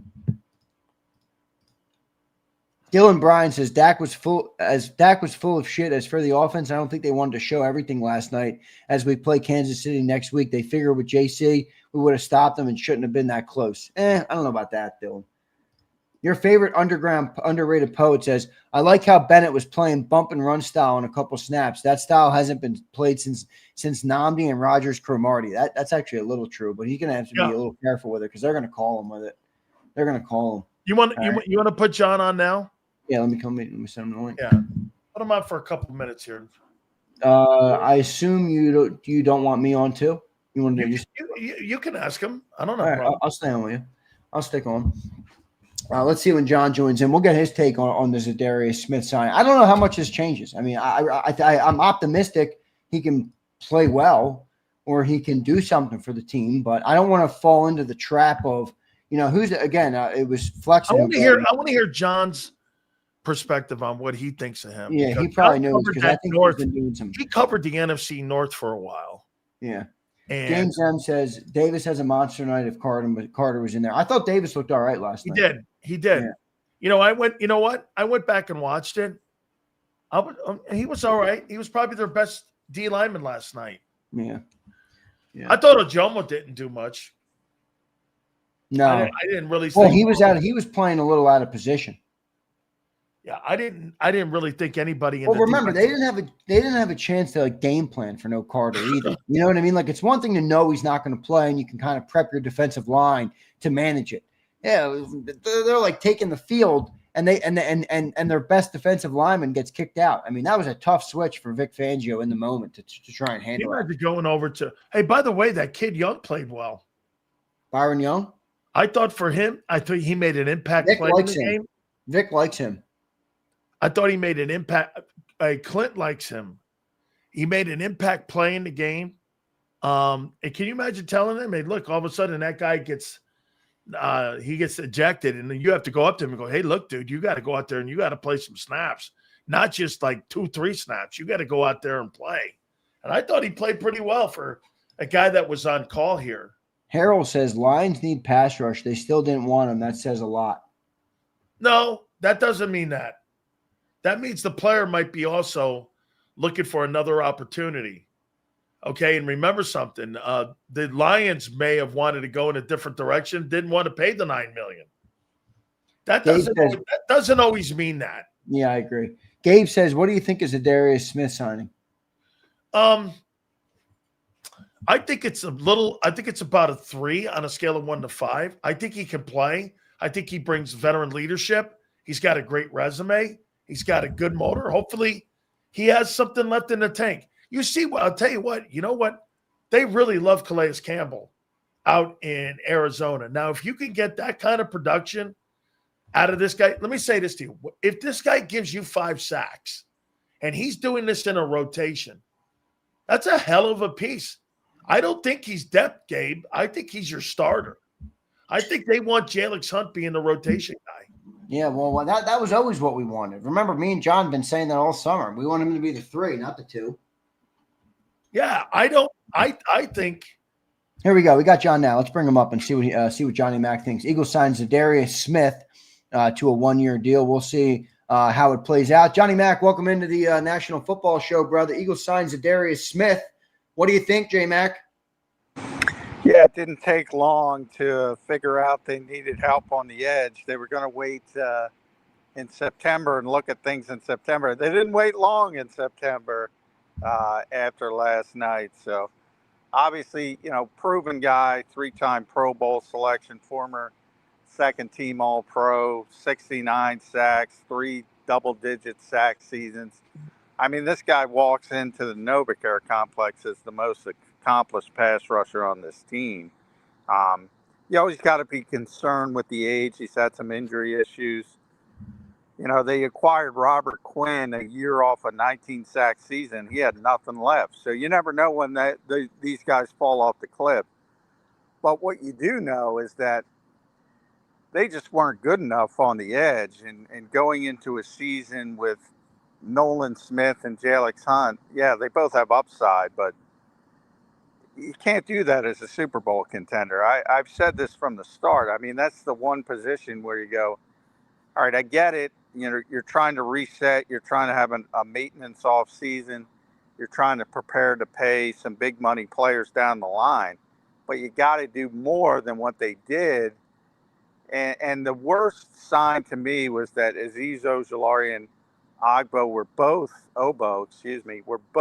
inactive for the opener, and that tells you all you need to know, really. How about this, John? Isn't that kind of an indictment on 9 months or 8 months worth of work that you did all in the offseason with OTAs and training camp and the mandatory mini camps and such, that all of a sudden you come out of week 1, and you've been saying it too. I know you've been saying it the entire offseason here, but boy, you make a move for a corner. You're signing all these guys prior to going into the start of the regular season. How's that not an indictment on the guys that you brought in who you thought maybe would give something, and all of a sudden here you are? I'm not saying panic, John, but boy, I'll tell you, all those guys who did all that work, and here we are, we're making moves here after week 1. Surely it's not a good sign of what they brought in, and really shows you a little bit of how they maybe overestimated some of the guys they had in the room. Well, I mean, you can look at it both ways. Yeah, I mean, I've said that. Howie made 5 trades in August. Wow. So, I mean, he brought in, Jacorian Bennett. He brought in Sam Howell. He brought in, which was, yeah, you could say it's an indictment of the guys that were here and the guys that were competing that they felt that weren't good enough. On the other hand, one of his strengths is, all right, don't sit on mistakes. Right. Move on, and try to get better each and every position. And this is a guy that makes him better as long as he's healthy and ready to go. I mean, he can get off the couch and rush the passer better than. I thought Josh Uche was the best pass rusher in yesterday's game. He only played 19 snaps, but he was effective. Nolan and Jalen are very, very young players, and they've gone very young on defense, and maybe it's also an acknowledgement that they want too young on defense. He'll also step in as the oldest defensive player they have. So, this is a proven guy. Schefter tweeted what he tweeted, or X, whatever they call it, post now, but that they had interest in Micah Parsons, which they've always loved Micah Parsons. Who doesn't love Micah Parsons? But Dallas was certainly never going to trade him in the division. And I got a bee trying to attack me, so I apologize. But the Cowboys were never going to trade him in the division to the Super Bowl champions. So, I mean, to me, that's one-sided interest. So it wasn't that meaningful. But they've been trying to add a pass rusher behind the scenes for a while now. John, go ahead. Finish up. My bad. Yeah, so it's not like they didn't know. They knew. It just increases the desire to get somebody that maybe is a little bit more towards the end of his career as opposed to getting a longer-term answer.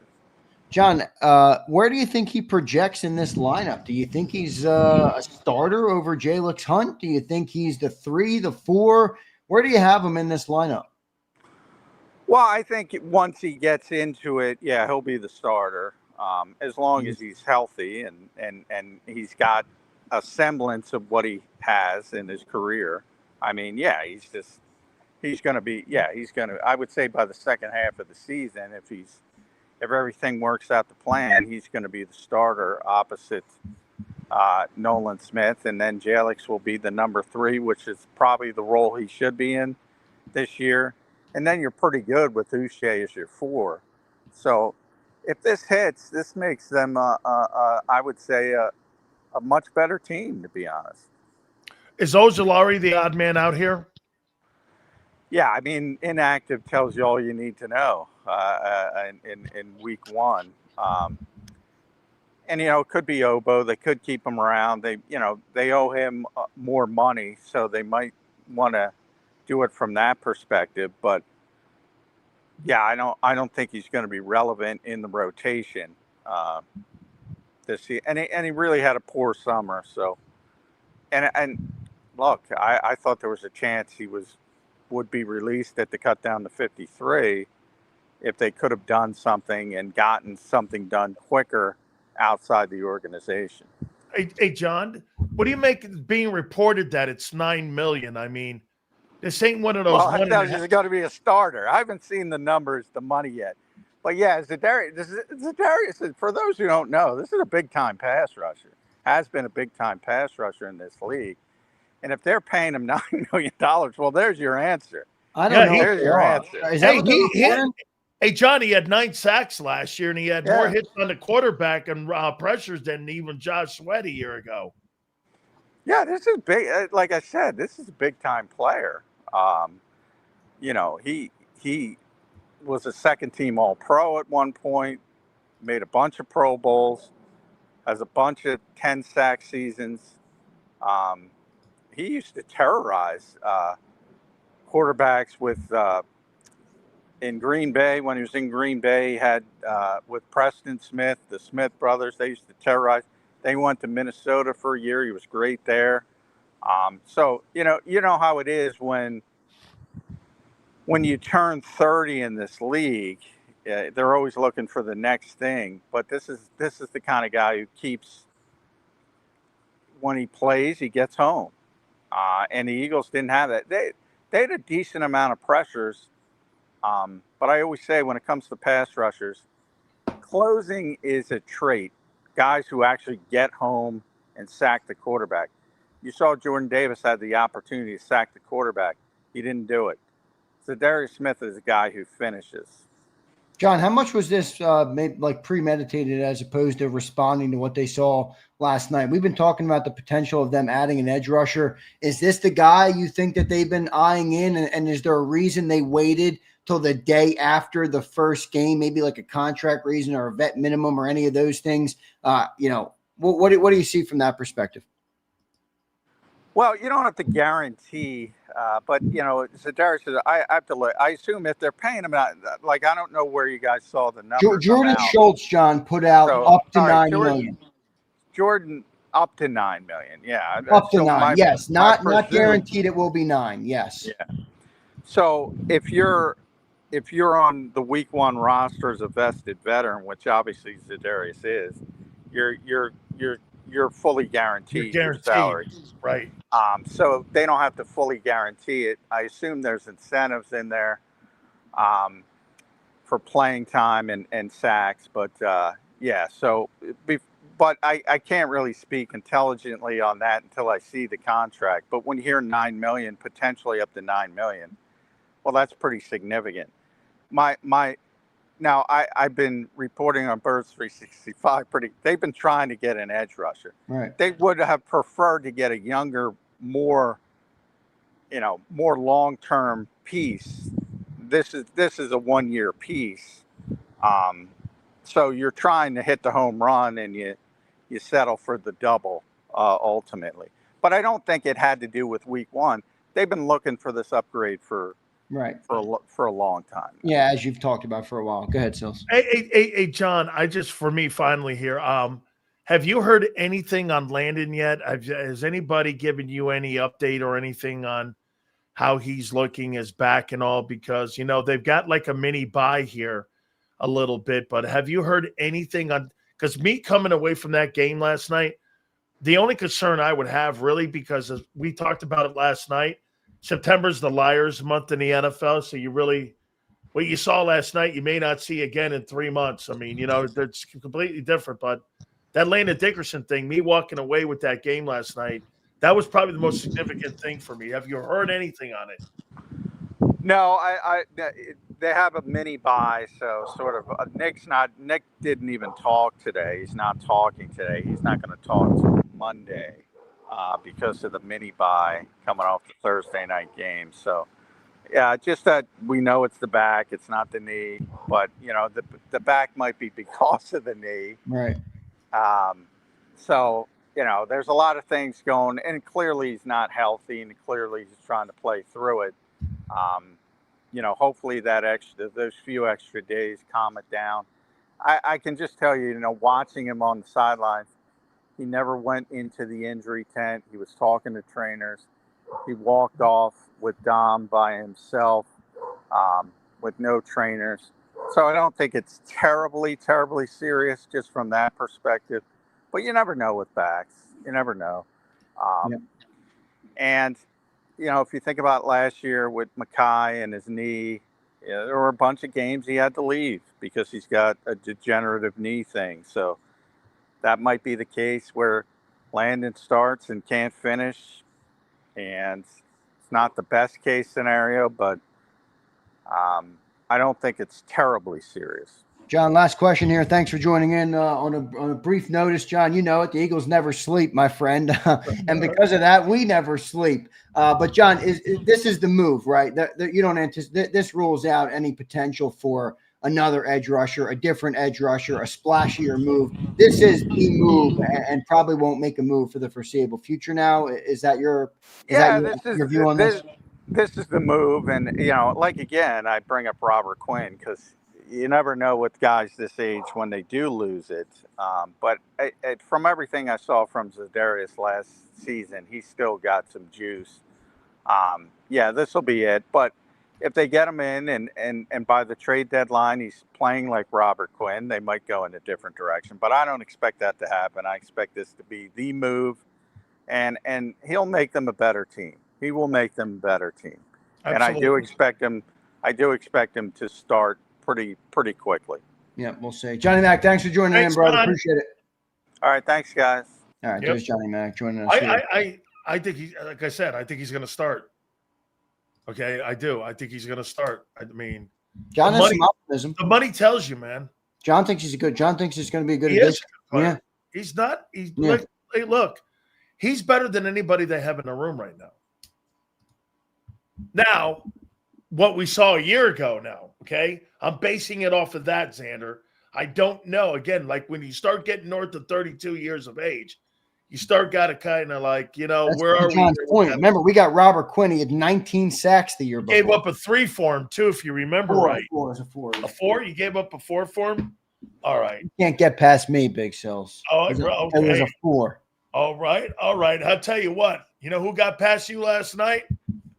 I'll tell you who got past you. Sidney Brown. The Dallas Cowboys. That's who got past you last night. I never been paraded. Hey, I'll tell you who didn't get past you last night was CeeDee Lamb. No, he didn't. He actually did, but he cost himself by not being able to catch the football. Starters on defense: Zadarius Smith, Carter, Davis, Smith, Campbell, Vaughn, DeJean, Blankenship, Mitchell, and Bennett. Boy, I thought your boy Blankenship, man. I don't know. He's looking for $15 million. You better up that game, bro. You're not picking on my boy Reed, Hey, are you? Oh, Blankenship. You're not picking on You better Reed, pick are that you? game up, man. Oh, by the way, it's September 5th. Where the fuck is the deal? I don't see it yet. Where are we? All right, man. Let's get the hell out of here, man. Yeah, I got to pull these segments now. I got to get. Oh, you need to go to bed. That's what I'm not going to bed. I got to post all this stuff up from Zadarius Smith. The channel needs updates. We're the Prime Eagles channel. This is where people come to hear the updates. I got you, man. I got fucking work to do, Sileo. Hey, man. Great stuff last night. This guy, I'm laying in bed. I look over. It's 3:30 in the morning. I go, he's still on chirping with some dude from fucking, like, I don't know who you were talking to. You put some of the listeners on, and there you are. I go like this. Where's Xander? And I'm watching who's hosting our network. There's a guy last night hosting the network, and I'm going, who the fuck is this guy? No, yeah, that wasn't supposed to happen. He didn't handle it very well, and I told him that. I'm like, boy, you were shell-shocked. You hit that screen alone, man. That thing hit you like a ton of fucking bricks, my friend. Look, when you go on by yourself, you're on. Hey, Z, good stuff, bro. Wait, one more. One Go more. ahead. This is my biggest concern with Zadarius Smith.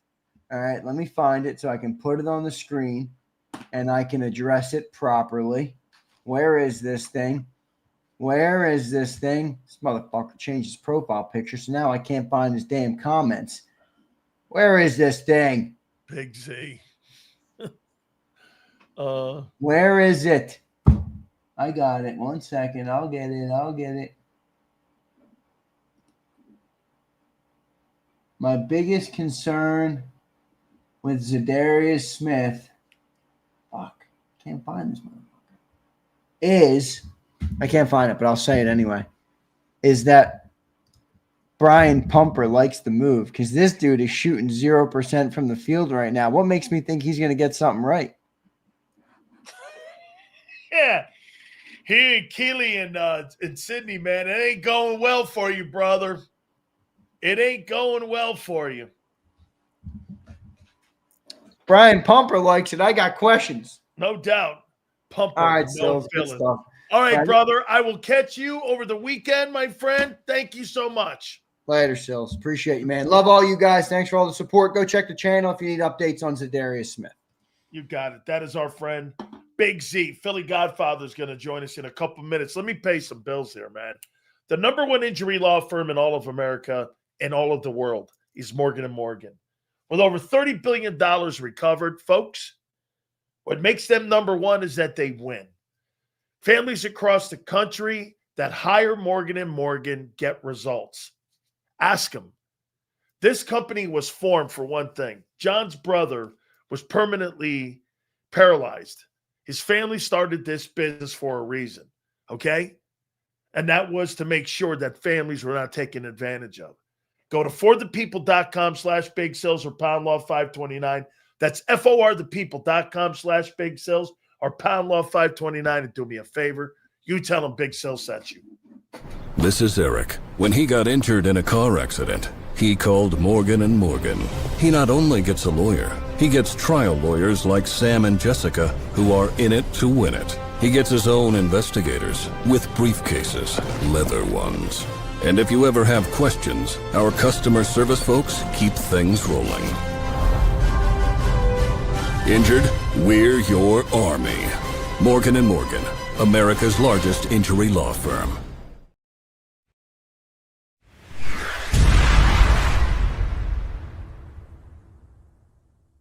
The following is a presentation of JAKIB Sports.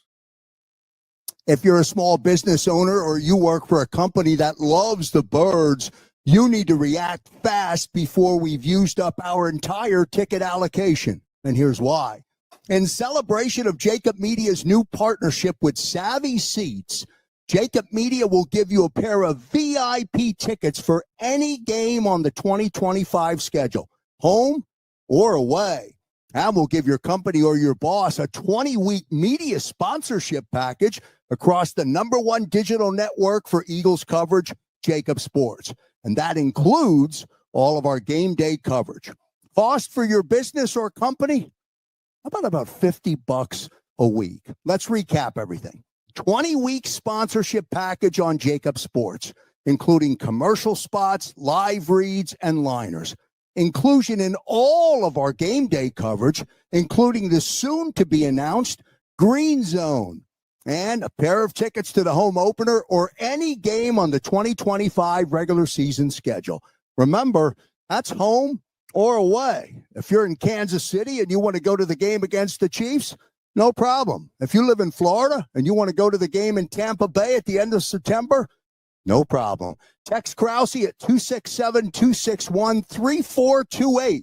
That's 267-261-3428. And remember, do it quickly before this incredible gift is gone. JAKIB Sports and Savvy Seats put you right in the action with VIP seating, as we are proud to announce our partnership for the 2025 season with Savvy Seats. Text Krause right now at 267-261-3428. That's 267-261-3428. And pick your game today. If you own a company and you're not producing a podcast, you're missing out. The public consumes messaging when they're ready. Join the professional podcast network of companies and let JAKIB Media Partners put you in the podcast arena. Come to our professional studio, or we'll come to your place of business and professionally produce your company podcast. Call JAKIB Media right now at 267-261-3428. 267-261-3428. EAGLES, Eagles.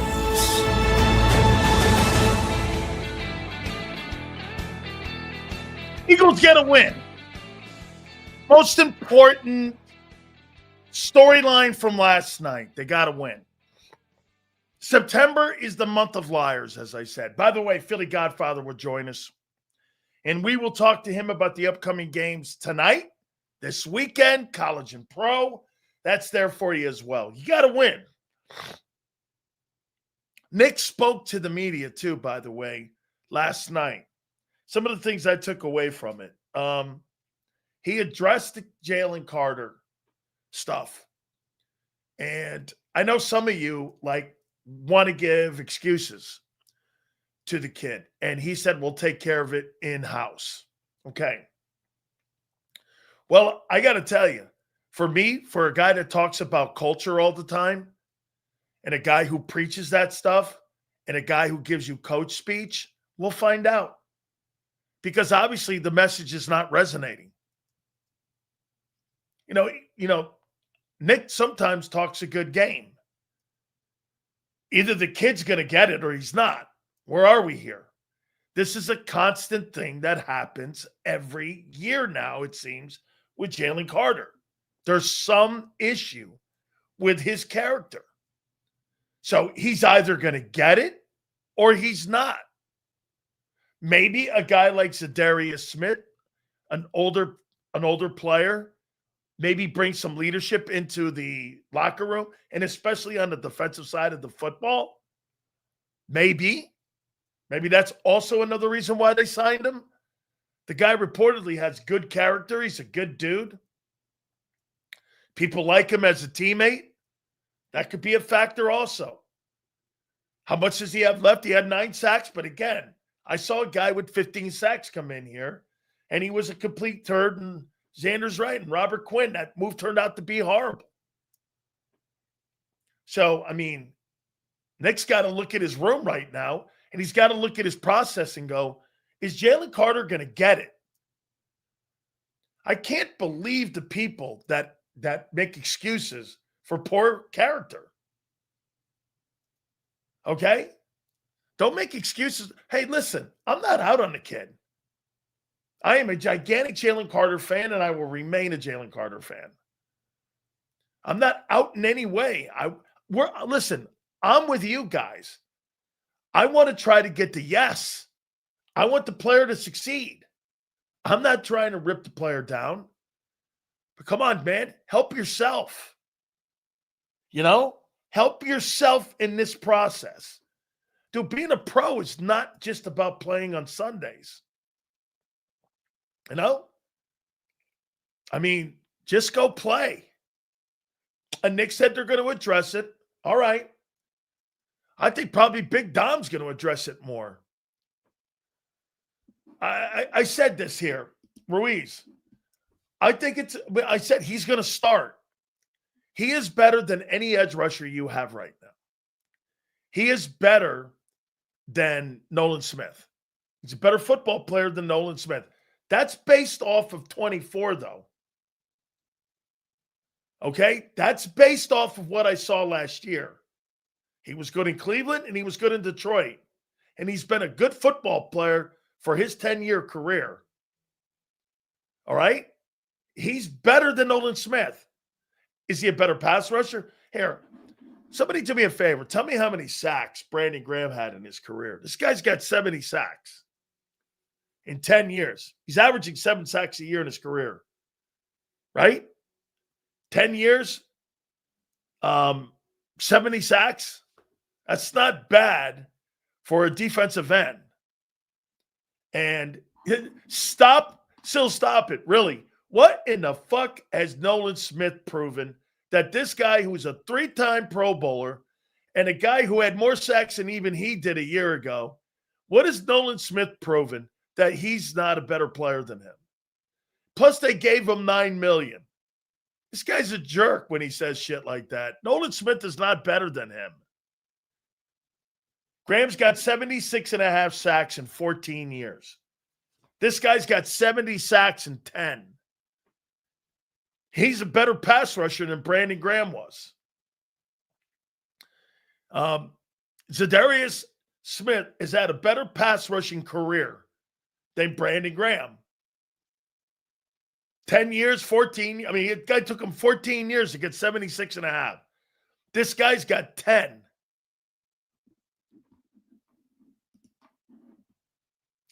Seals, how do you address this without taking away what makes Jaylen Carter great? Great question. It's a great question. Talk to him like a man. Bro, you're a great player. Okay? I'm not asking you to be a great person. I'm just asking you to be a decent person. Don't do that shit. I'd rather have you kick that guy in the nuts, punch him in the face. If you're going to get ejected, don't get ejected over that. Get ejected over something that is going to matter. Like, dude, spitting on people and doing that kind of shit, it's like children's stuff. It's like immature. Somebody does something that you think is wrong to you, you're going to fight the guy. You're not going to spit on the guy. I think it's infantile bullshit. Okay? You won't know, Steve, if it's a good pickup until the guy gets out there and plays and if he has anything left at 33.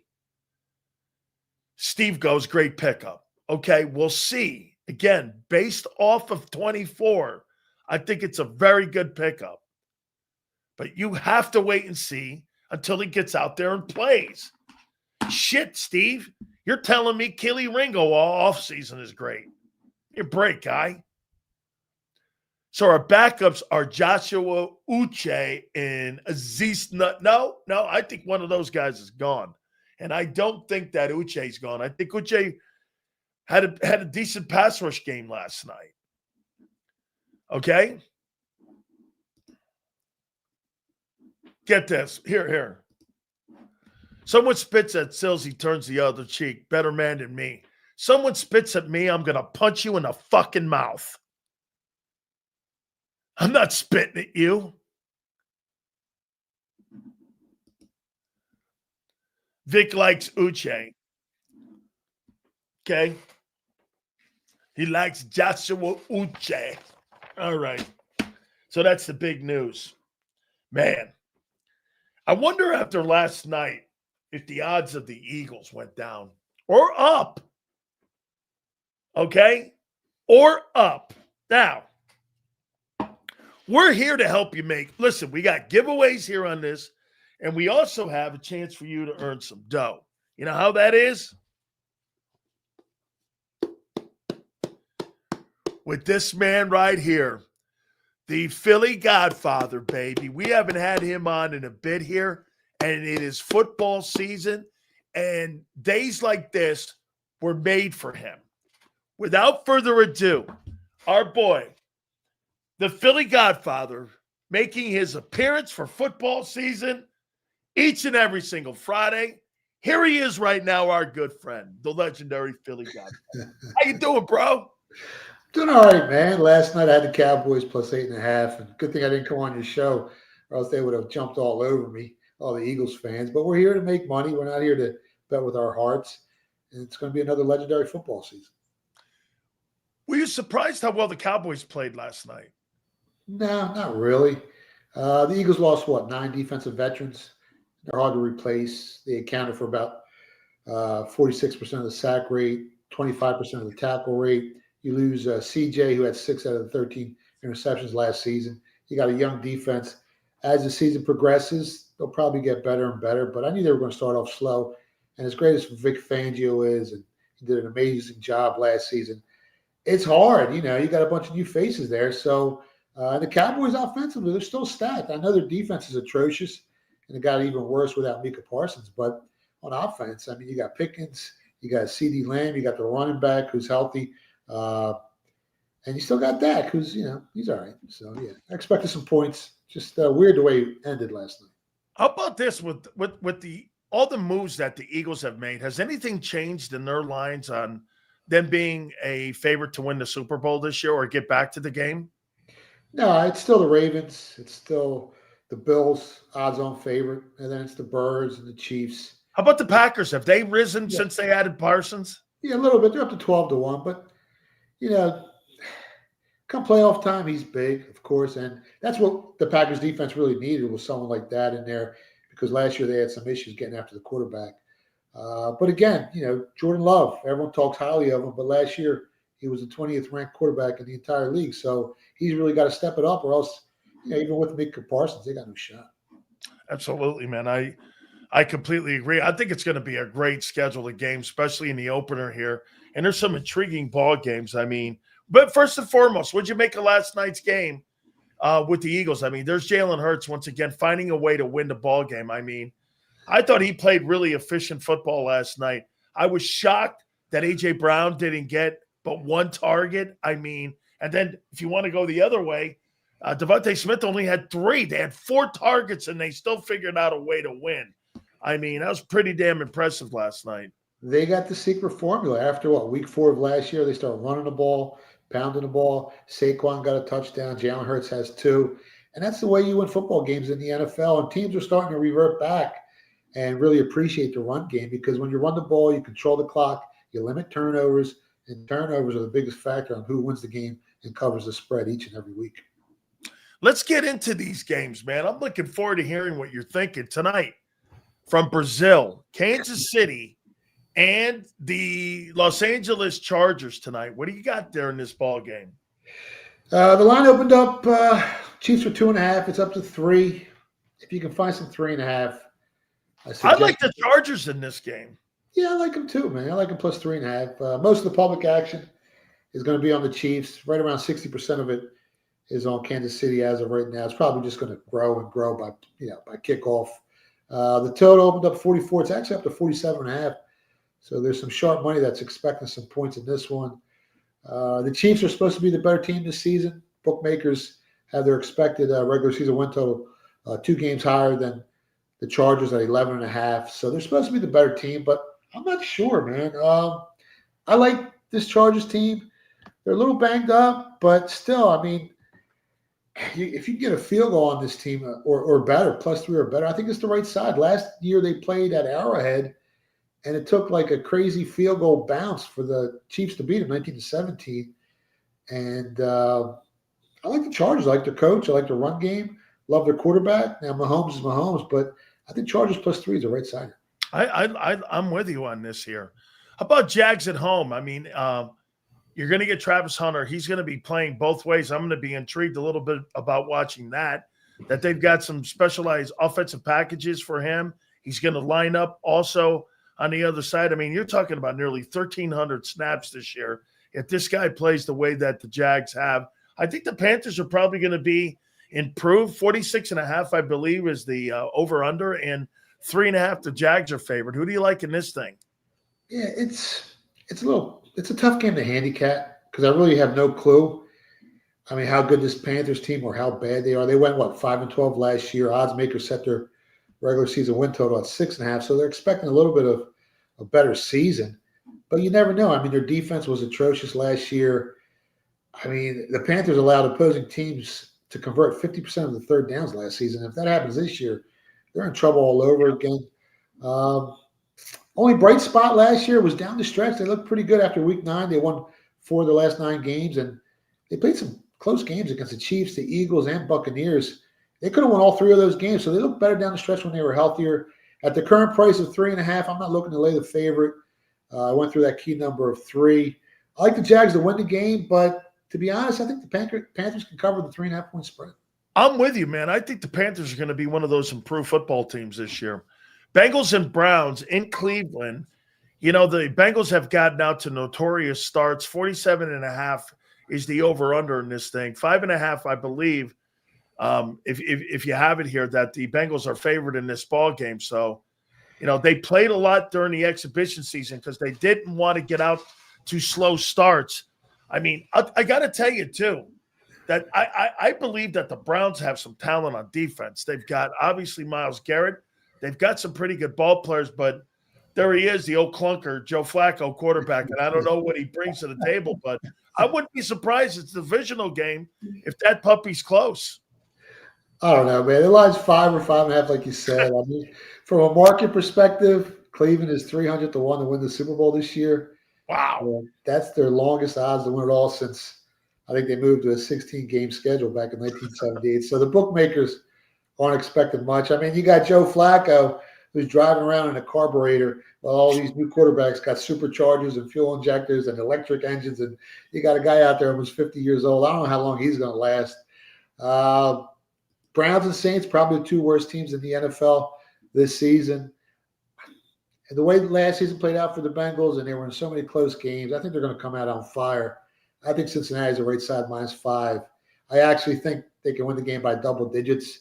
So you can probably lay 9.5 and get plus 165 on your money on that as well. I'm not looking to back the Browns here.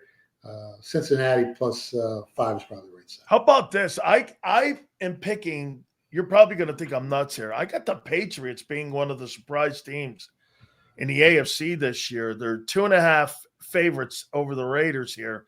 It's in Foxborough. The Raiders have added that kid Gentry. Boy, I think Gentry looks like – you know, the addition of Brock Bowers, they've made some pretty good draft choices here. Doesn't look like the guys in Vegas or Atlanta in Atlantic City don't think that this is going to be a high-scoring game. It's 43.5. How do you see this thing? I mean, Vrabel, you know, I love Vrabel. I love him. Yeah, I love him. But he's got a big problem. Their offensive line is projected to be one of the worst in the NFL this year. Drake May, he's not scaring anybody. I mean, you got Pete Carroll. Chip Kelly's the offensive coordinator up there, right, for the Raiders? Yes. Yeah, so you got 2 great minds up there. And Geno, I mean, Geno threw for the fourth or 5th most passing yards in the league last season, right? Yep. So, and you got the running back, like you said. I think the Raiders are going to be in a lot of close games this year. I don't know how many games they're going to win. I think they're going to be better than most people think. Patriots, their season win total set at 8.5. It's going to be hard to do. This game, if I can grab +3 on the Raiders on the road, I'd probably take the Raiders +3. You know, I don't buy the Colts, really. Okay. I mean, not the Colts. I don't buy the Dolphins. You know, the Dolphins remind me of one of those chicks that are in them Russian magazines that you call in and you kind of like you're getting a mail order old lady or something. They just don't really seem very real to me. It's like a phony Rolex watch that says Olex. I just don't buy them, man. I think the Colts, again, they got dimes. Anthony Richardson has been packed, has been benched, but 46.5. I mean, I guess they're thinking there's going to be some points because of 2 in this game, but Colts at home, 1.5 favorites over the Dolphins. What do you got?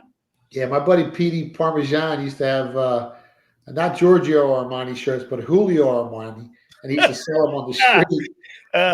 He used to tell everyone, it's Giorgio's brothers. They're just as good, but they're really not. Yeah, I mean, I like the Colts here. I bet I'm going to pick Miami's pass defense. They got some health issues heading into this game. They actually have the lowest health score of any pass defense in the NFL going into week 1, so they're a little banged up back there. Danny Dimes, he looked bad with the Giants, but now he's got a top 5 offensive line, so I think he's going to look a lot better. I bet over 199.5 passing yards for Daniel Jones in this matchup. Miami has a pretty good defensive line, but if you look back to last season, they only averaged around 2 sacks per game, which ranked them 26th in the league. So they're going to have to get some pressure on a pretty good offensive line, which I don't think is going to happen. I think Danny Jones is going to have some time to throw the ball. Colts are going to be able to run the ball. I think the Colts had a pick, man. I do. I'm with you on that, man. Okay, so Commanders hosting the Giants in Landover here. They're favored by 6, I believe, and it's 45.5. I got to tell you, man, I think the Giants, believe it or not, Joe Schoen and Brian Dable, I think they've improved the team. That front 7 could be the best in football. I mean, Abdul Carter, Brian Burns, they've got Kayvon Thibodeau, they've got Dexter Lawrence. The backers aren't bad. They've got Malik Neighbors. Again, the quarterback, Russell Wilson, what's he have left? I mean, I don't know. Jackson Dart maybe should start. I think Jaden Daniels, man, I think they win the division this year to the Washington Commanders. So what do you see in this game here? I think the Giants are going to surprise some people. Yeah, it's a division game. I mean, it opened 7. It's down to 6. Giants on the road. I like the Giants plus 6. I think they got a chance to upset and win the game outright. You got Russ Wilson throwing the Neighbors. Like you said, New York, their defensive line, if it can stay healthy, maybe the best in the NFC East or just as good as, the Eagles. The Giants, their issues basically in the trenches on their offensive line. But when you look at the Commanders' defensive line, they're mediocre last year. I think they ranked 17th in the league in sacks per game. And they're actually projected to regress this season. So I don't even think their defensive line is going to be as good as it was last year. So I guess the Giants, I like the Giants here, plus 6. And don't be surprised if they win the game outright, man. First game of the season, like I said, division matchup. Anything can happen. Plus 6 is the right side with the Giants. I haven't told you this yet, but my Super Bowl teams this year are the Buccaneers and Ravens. I got the Bucs and Ravens going to the Super Bowl. Now, worst injury is a concern, and so is Chris Godwin's injury going into this Atlanta game. And think about this, too. A year ago, they lost both games, one of those in overtime to Atlanta. So, I mean, Atlanta's got talent on that offensive side of the ball with Bijan Robinson, Pitts, and those guys. The question is going to come down to whether or not really Michael Penix is the guy. So Sunday, it's in Atlanta. It's on the road, and then the Bucs have to go to Houston on the road. I think their first home game's the Jets in week 3. Obviously, that week 4 game against the Eagles is going to be very entertaining. Who do you got in this one here? The Buccaneers are favored by 1.5 on the road, 47.5 in Atlanta. Who do you like here? Yeah, it's 1.5 for 2, depending on where you shop. I think the game's a coin flip, Dan. I mean, the Falcons are at home, division game, first game of the season. Falcons are healthier on the offensive side of the ball.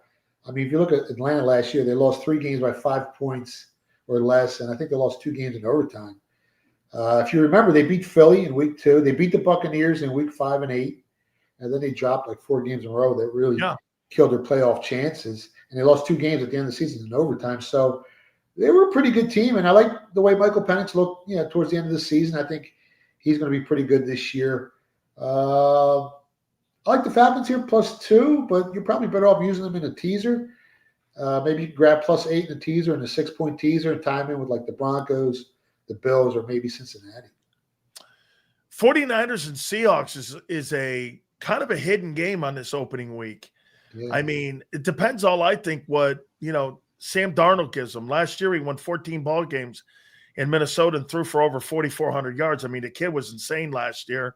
And then the 49ers, I saw that Christian McCaffrey was put on the injury list. So I don't know what that means there, but 43.5, Niners are favored by 1.5 in this game. And that is one of the more difficult places to play is in Seattle. How do you see this one here? Yeah, originally it was 2.5. It's dropped down to 1.5. But I think I read a report that McCaffrey was practicing today. And Oh, good. Okay. So, I mean, the Seahawks are the healthier team heading into Sunday. But if McCaffrey's playing, I like my chances with the 49ers on the money line. I like Purdy over Darnold. I mean, you look at that Minnesota team last year. Other than the Chiefs, they were the second luckiest team in the NFL last year when it comes to luck ratio.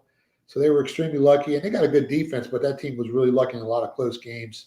I like Shanahan over, McDonald. He's a good defensive coach, but Shanahan's the man. And I like the 49ers offensive line over Seattle's offensive line. So you combine all that, and if McCaffrey plays, I like San Fran on the money line. I also like the under 21.5 in the first half. I think they're going to come out a little slow, and they're not going to put up a ton of points in the first half. So if McCaffrey plays, take the 49ers on the money line, bet the under 21.5 in the first half. I'm not going to torture you with Titans Broncos. I'm not torturing you with that one. I think the Titans have the worst roster in football right now. So let's go to this one here. Lions and Packers, man. What a game. I mean, it's a big one here on Sunday, man. It's an afternoon ball game, a 4:25 game here. And you've got the Packers at home. I heard that Micah Parsons is going to play in specialized packages. They're not going to have him playing a full football game in this one, but he's going to play in this game. And Packers are 2.5-point favorites in this game, believe it or not, at home at Lambeau. Lions come in with a lot of question marks, especially with the coordinators moving on. You've got two new guys in the offensive line. It's a big opening game, divisional game, which I like to see like we saw last night and we're seeing tonight. What do you like in this one? Before I break down the game, I got to ask you a question.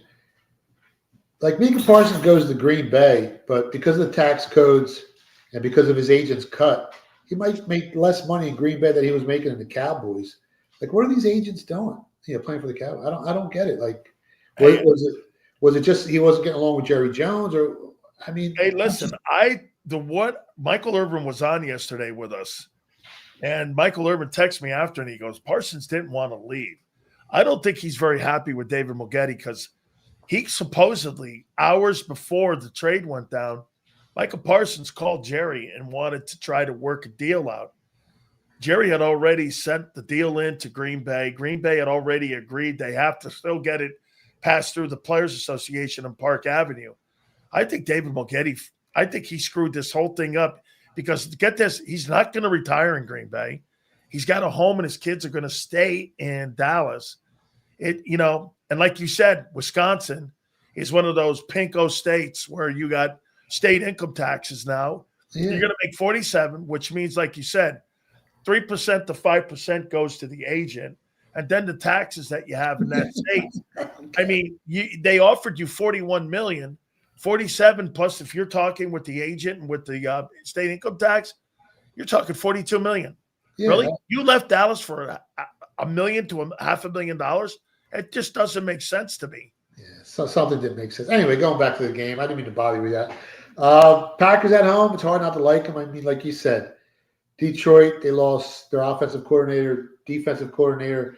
They lost 8 assistant coaches. They lost 2 guys on their offensive line. Last year, it came down to a late field goal for the Lions to beat them in the second game. I think the Packers got better this year. I think Detroit regresses a little bit. Yeah, I guess the Packers are the right side -2 are on the money line. Could you see the Packers in the NFC title game this year? As long as Jordan Love, steps it up. If he plays like he did last year, no. But if he's a top 10 quarterback, doesn't commit turnovers in crucial situations, yeah, they were good last year. And Detroit isn't as good as they were last year. I don't think the Eagles are as good as they were last year. The Rams are a dangerous team. Arizona's a sleeper. I'm high on the Bears, but until they start playing, I'm expecting big things from them. But the Bears are the Bears. Commanders with Jaden Daniels. That kid's got, he's got it, man. He's got that X factor. That Packers can definitely be there. Texans and Rams, it's in Inglewood.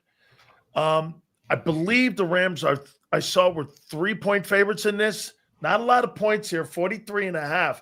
And I think it's got a lot to do with both defenses improving. I mean, I think that Chris Shula kid that they have, that young defensive coordinator with the Rams, I think he is really a sharp guy. I think D'Amico Ryans, how about this? They are good at every level on defense, aren't the Texans? D-line, linebackers, and safety. That's one of the better defenses. I'm wondering how they're going to move the ball around, especially with that offensive line with the Texans. I mean, they lose that Jeremy Tunsil to the Commanders. How do you see this ball game? Because I think the Rams have improved, but it all comes down to Stafford's back. Yeah, as long as Stafford's healthy. If he's healthy, they could end up in the NFC Championship game against the Packers or maybe the Eagles. But that offensive line of the Texans, they're projected to be dead last in the NFL this season. So can they hold up against that Rams pass rush? I don't think so. I think the Rams are the right side. I haven't bet the game yet, but I'm leaning towards the Rams here at home. I actually bet under 9.5 wins for the Texans this year. I don't think they're going to be as good as they were last year. And if I do give out an official game, I'll give it out on Twitter. But I'm leaning Rams -3. All right, so two best quarterbacks in pro football are playing on Sunday. Sorry, Philly, but it's Lamar Jackson and Josh Allen. It's in Orchard Park, and the Ravens, believe it or not, are 1.5-point favorites heading into this, and we got what potentially could be a high-scoring ball game at 50.5. This is some ball game to start out your Sunday night football. Here is Ravens and Bills on Sunday night. What do you got here? Yeah, they're the best quarterbacks during the regular season, right? Because Lamar Jackson in the playoffs.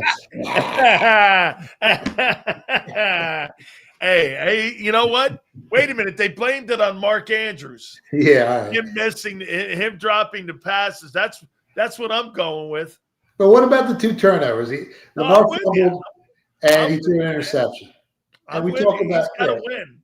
We talk about it each and every week, man. Turnovers kill you. That's the biggest factor on who wins the game in the playoffs. Last night, look at Dallas. They had that turnover. It was the difference in the ball game last night. That was it. 68% of the time, you're going to win the game if you win the turnover differential 1-0. Going back to this one, originally Bills were favored by 1. Now it's anywhere from Ravens -1 to 1.5. Bills secondary, a little banged up. That's the reason for that line move. Another tough game to call. You got both teams. I think like I said earlier, they're the odds-on favorite to win the Super Bowl at 6-1. To win the AFC Conference, they're both at +330. The Bills have the easier path, I think, in the AFC East than the Ravens do in the North. The Ravens got to play the Steelers and Bengals, which is always tough, while the Bills play Miami, New England, and the Jets. The Jets. The Jets. Yeah, it's a tough game. You know what? Even though the Bills are a little banged up, I still kind of like them. If I grab +1.5, I think the team that has the ball last year is going to win the game. And like you said earlier, it's probably going to be a high-scoring game. But if I can grab +1.5 on the Bills, I'll probably end up on the Bills. Okay, so I'm going to do this. Who am I?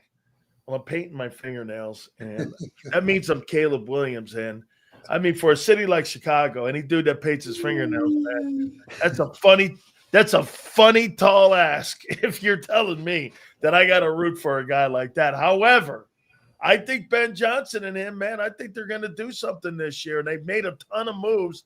Too many mercenaries heading into this football game.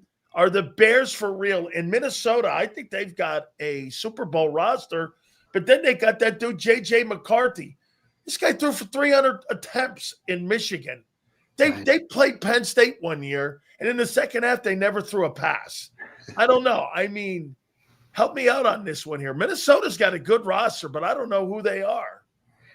Well, like I mentioned earlier, they were extremely lucky. Other than the Chiefs, they're the second luckiest team in the NFL last year, and that usually flip-flops. The year before that, they were the 27th unluckiest team. Year before that, they were the luckiest team, and the year before that, they were the 21st luckiest team. So I don't expect the Vikings to be as lucky as they were last year. I went under 9.5 wins for them. I think Detroit's better. I think the Bears are better. I think the Packers are better. And give me the Bears +1.5. I like the Bears. All right, before I get into some of these college games, my Hurricanes. What do you make of them this year and their chances to win the national championship? I mean, that offensive line held up. They're projected to have a top 10 offensive line. I wasn't sure, and you're definitely going to need to protect Carson Beck because I don't want to say he's a turnover machine, but if he doesn't have time to throw the ball, he'll throw some picks. And, I mean, that amazing catch, I mean, that's really what saved him, right? Daniels. Oh, my God. I've never seen a catch like that in college football in my life. That was probably the greatest catch I've ever seen. Miami's right there. They're strong, and as long as Carson Beck stays the path, doesn't become a turnover machine, I mean, they got the goods. Miami's a good team. Iowa State, the reason I'm asking you for this one is Rocco Beck is a friend of mine, and he is also – his dad is a dear friend of ours. He comes on the show. Anthony Beck, he's the head coach of the St. Louis UFL football team, and he played 11 years in the league, and we're very good friends. Iowa, this has always been back in the day. This has always been a pretty good rivalry here. I love that coach at Iowa State. This is old Brock Purdy's place here. A couple games, not quite the schedule that we saw a week ago. They were phenomenal football games. What do you like in this one here, Iowa State? I bet them last week. I laid 14 on Iowa State last week. I bet the over, and they killed that team. The game went way over, so their offense is much improved. Game opened up 2.5, and now it's Iowa State minus 3.5. So I didn't bet it yet, but there's some real sharp money on Iowa State. Anytime you go through that key number of 3, it takes a lot of money to push it through. So I think Iowa State's the right side. Oklahoma State and Oregon, you got Mike Gundy now crying about people paying for things when he had T-Boone Pickens funneling money into that Cowboy program. And now, of course, you have Nike in Oregon, but that's an interesting ball game too. I don't know how good Oklahoma State is, but I do know how good Oregon is. Dan Lanning's a hell of a coach. That's another one of those teams that could be in the Final Four. Yeah, they definitely can. If you look at the odds makers, they got them up there, top 6 teams to win the national championship. But it's a high spread. It opened 27.5. It's up to 28. I won't be surprised if it closes at 30. Oklahoma State's not expected to do much this season. Only thing that scares me is the public's going to be all over them. You're probably going to get 80-90% of the action betting Oregon. And 4 touchdowns, that's a lot of points. I didn't touch the game yet, but it's a huge spread. Finally, last one here. Michigan at OU in Norman. This is an interesting ball game here. I don't know what Oklahoma last year. I believe they beat Bama, but they were all over the map last year. Michigan underachieved. Yeah, I think Michigan will be better this year. However, how do you see this thing playing out? Right now, Oklahoma's minus 5. The line has been bouncing around from 5 down to 4.5. It went to as high as 6. It's back to 5. Total opened up 47.5. It's down to 46. I see 45.5. I won't be surprised if that total closes down to 44. There's some sharp money on the under here. The Sooners, they looked great last week. The quarterback actually is the odds-on favorite offshore at one of the sharpest sports books to win the Heisman at 7-1. So they're expecting big things out of him. But I kind of like Michigan here. They had over 200 yards rushing last week against New Mexico. And Oklahoma's defense gave up, I think, like $120 to Illinois State on the ground. So if Michigan can run the ball, chew the clock, and with that defense, I think they can cover a 5-6 point spread. And like I said, I like the under too as well. Let me throw this last one at you here. If you had to pick a team coming out of the National League in baseball, Padres, Dodgers, or Phillies, who are you taking? And this is with the pitcher being down now, Wheeler. Yeah, I think he still leads the league in strikeouts, even though he hasn't played in a month. Isn't that crazy? But right now, I mean, the Dodgers are the odds-on favorite, and then it's the Phillies and Brewers with basically the same price, depending on what sportsbook you use. Some of the sportsbooks have the Phillies slightly favored over the Brewers. It's tough because the Padres are really good. They got the pitching. Dodgers really don't have the pitching, but they got the bats. The Phillies have a little bit of both. If Suarez and Sanchez can win you both 2 games in the playoffs, with those bats, they get hot at the right time. I'm all in with the Phillies. I bet it before the season started, 11-1. I thought they had the best chances as long as they went out and got a closer. They did. And then we lost Wheeler. But I still think they got a shot because, the Phillies just took 2 out of 3 from the Brewers. The Brewers got red hot, but you don't want to get hot at the wrong time during the baseball season because, what happens late, you cool off.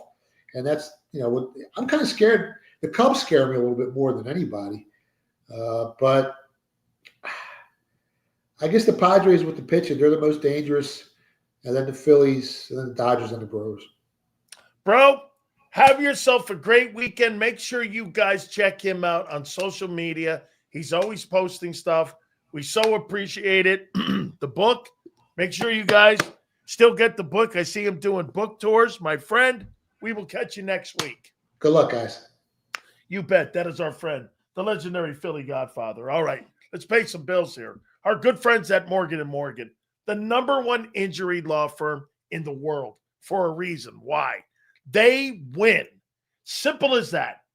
With over $30 billion recovered, folks, my friends at Morgan & Morgan are here to protect you if you've ever been injured. No matter what it is, make sure they check your case out. This will be the easiest decision you ever make in your life. Go to forthepeople.com/Big Sills or Pound Law 529. That's forthepeople.com/Big Sills or Pound Law 529. And do me a favor, you tell them Big Sills sent you. This is Eric. When he got injured in a car accident, he called Morgan & Morgan. He not only gets a lawyer, he gets trial lawyers like Sam and Jessica who are in it to win it. He gets his own investigators with briefcases, leather ones. And if you ever have questions, our customer service folks keep things rolling. Injured? We're your army. Morgan & Morgan, America's largest injury law firm.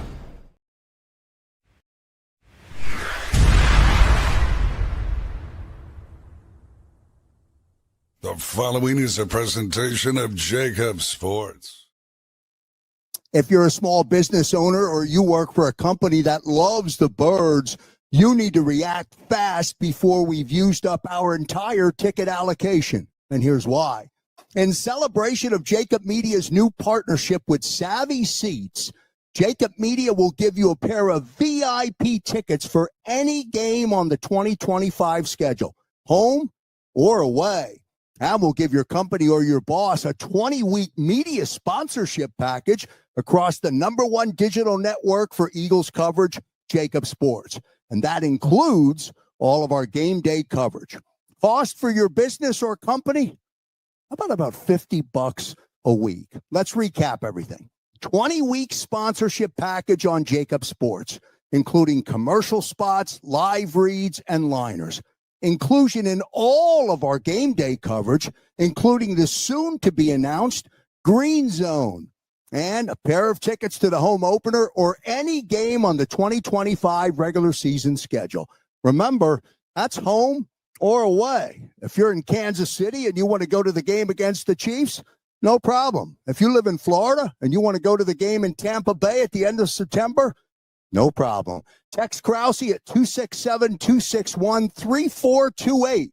That's 267-261-3428. And remember, do it quickly before this incredible gift is gone. JAKIB Sports and Savvy Seats put you right in the action with VIP seating as we are proud to announce our partnership for the 2025 season with Savvy Seats. Text Krause right now at 267-261-3428. That's 267-261-3428. And pick your game today. If you own a company and you're not producing a podcast, you're missing out. The public consumes messaging when they're ready. Join the professional podcast network of companies and let JAKIB Media Partners put you in the podcast arena. Come to our professional studio or we'll come to your place of business and professionally produce your company podcast. Call JAKIB Media right now at 267-261-3428. 267-261-3428. EAGLES, Eagles.